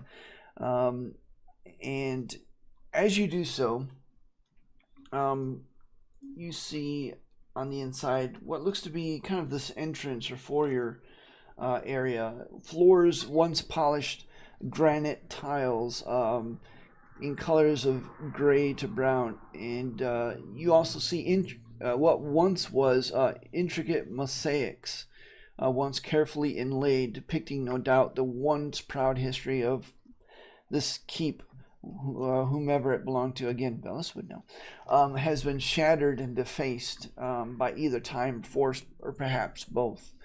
The cloud of creatures is drawing closer, and as it does so, you hear kind of 1,000 different voices going, "Food, food, food, food." I take my glaive and use it to push the door shut. Like hold it All between right. my hands and the door, and I push the door shut. As everyone rushes in, and Banner uses his glaive to. The sound reverberates through the hall. So there's no discernible lock. As you actually make a perception investigation check as you're looking at this kind of contraption that somehow controls the door. Oh yeah, with a quick look, you're able to tell it's kind of like this old-fashioned crank and pulley system, except for it's made of mostly iron. You're able to trace down where the right crank is that you need, where you see basically it looks like a wheel with a bunch of levers, so you can just kind of do one of these numbers and turn it. Banner. You're muted. He says, "All right, I'm coming," and he. I show him like do push this. All right. Him. Okay. I him. All right, athletics The check. door. Let's see. Do I get advantage? Is anyone helping? Is anyone helping? Doesn't I'll matter. help. I did it. It's too late. Boom. Oh yeah, you're able to. You brace your feet. You grab a hold of the crank and with a strong few twists, manage to open this large granite door about 4 feet in width.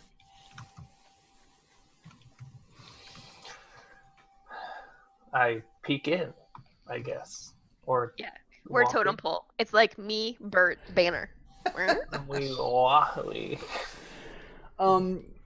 You see what looks to be a great hall, perhaps a throne room. It's very much a ruin, much like the rest of this place. Crumbled columns litter the ground, and pieces of ceiling have collapsed. In the center of the room, towards the back, in the center of the room is a large circular grate. You see heat waves rising up from the grate, warping the air. A sinuous thread of arcane power rises from the grate.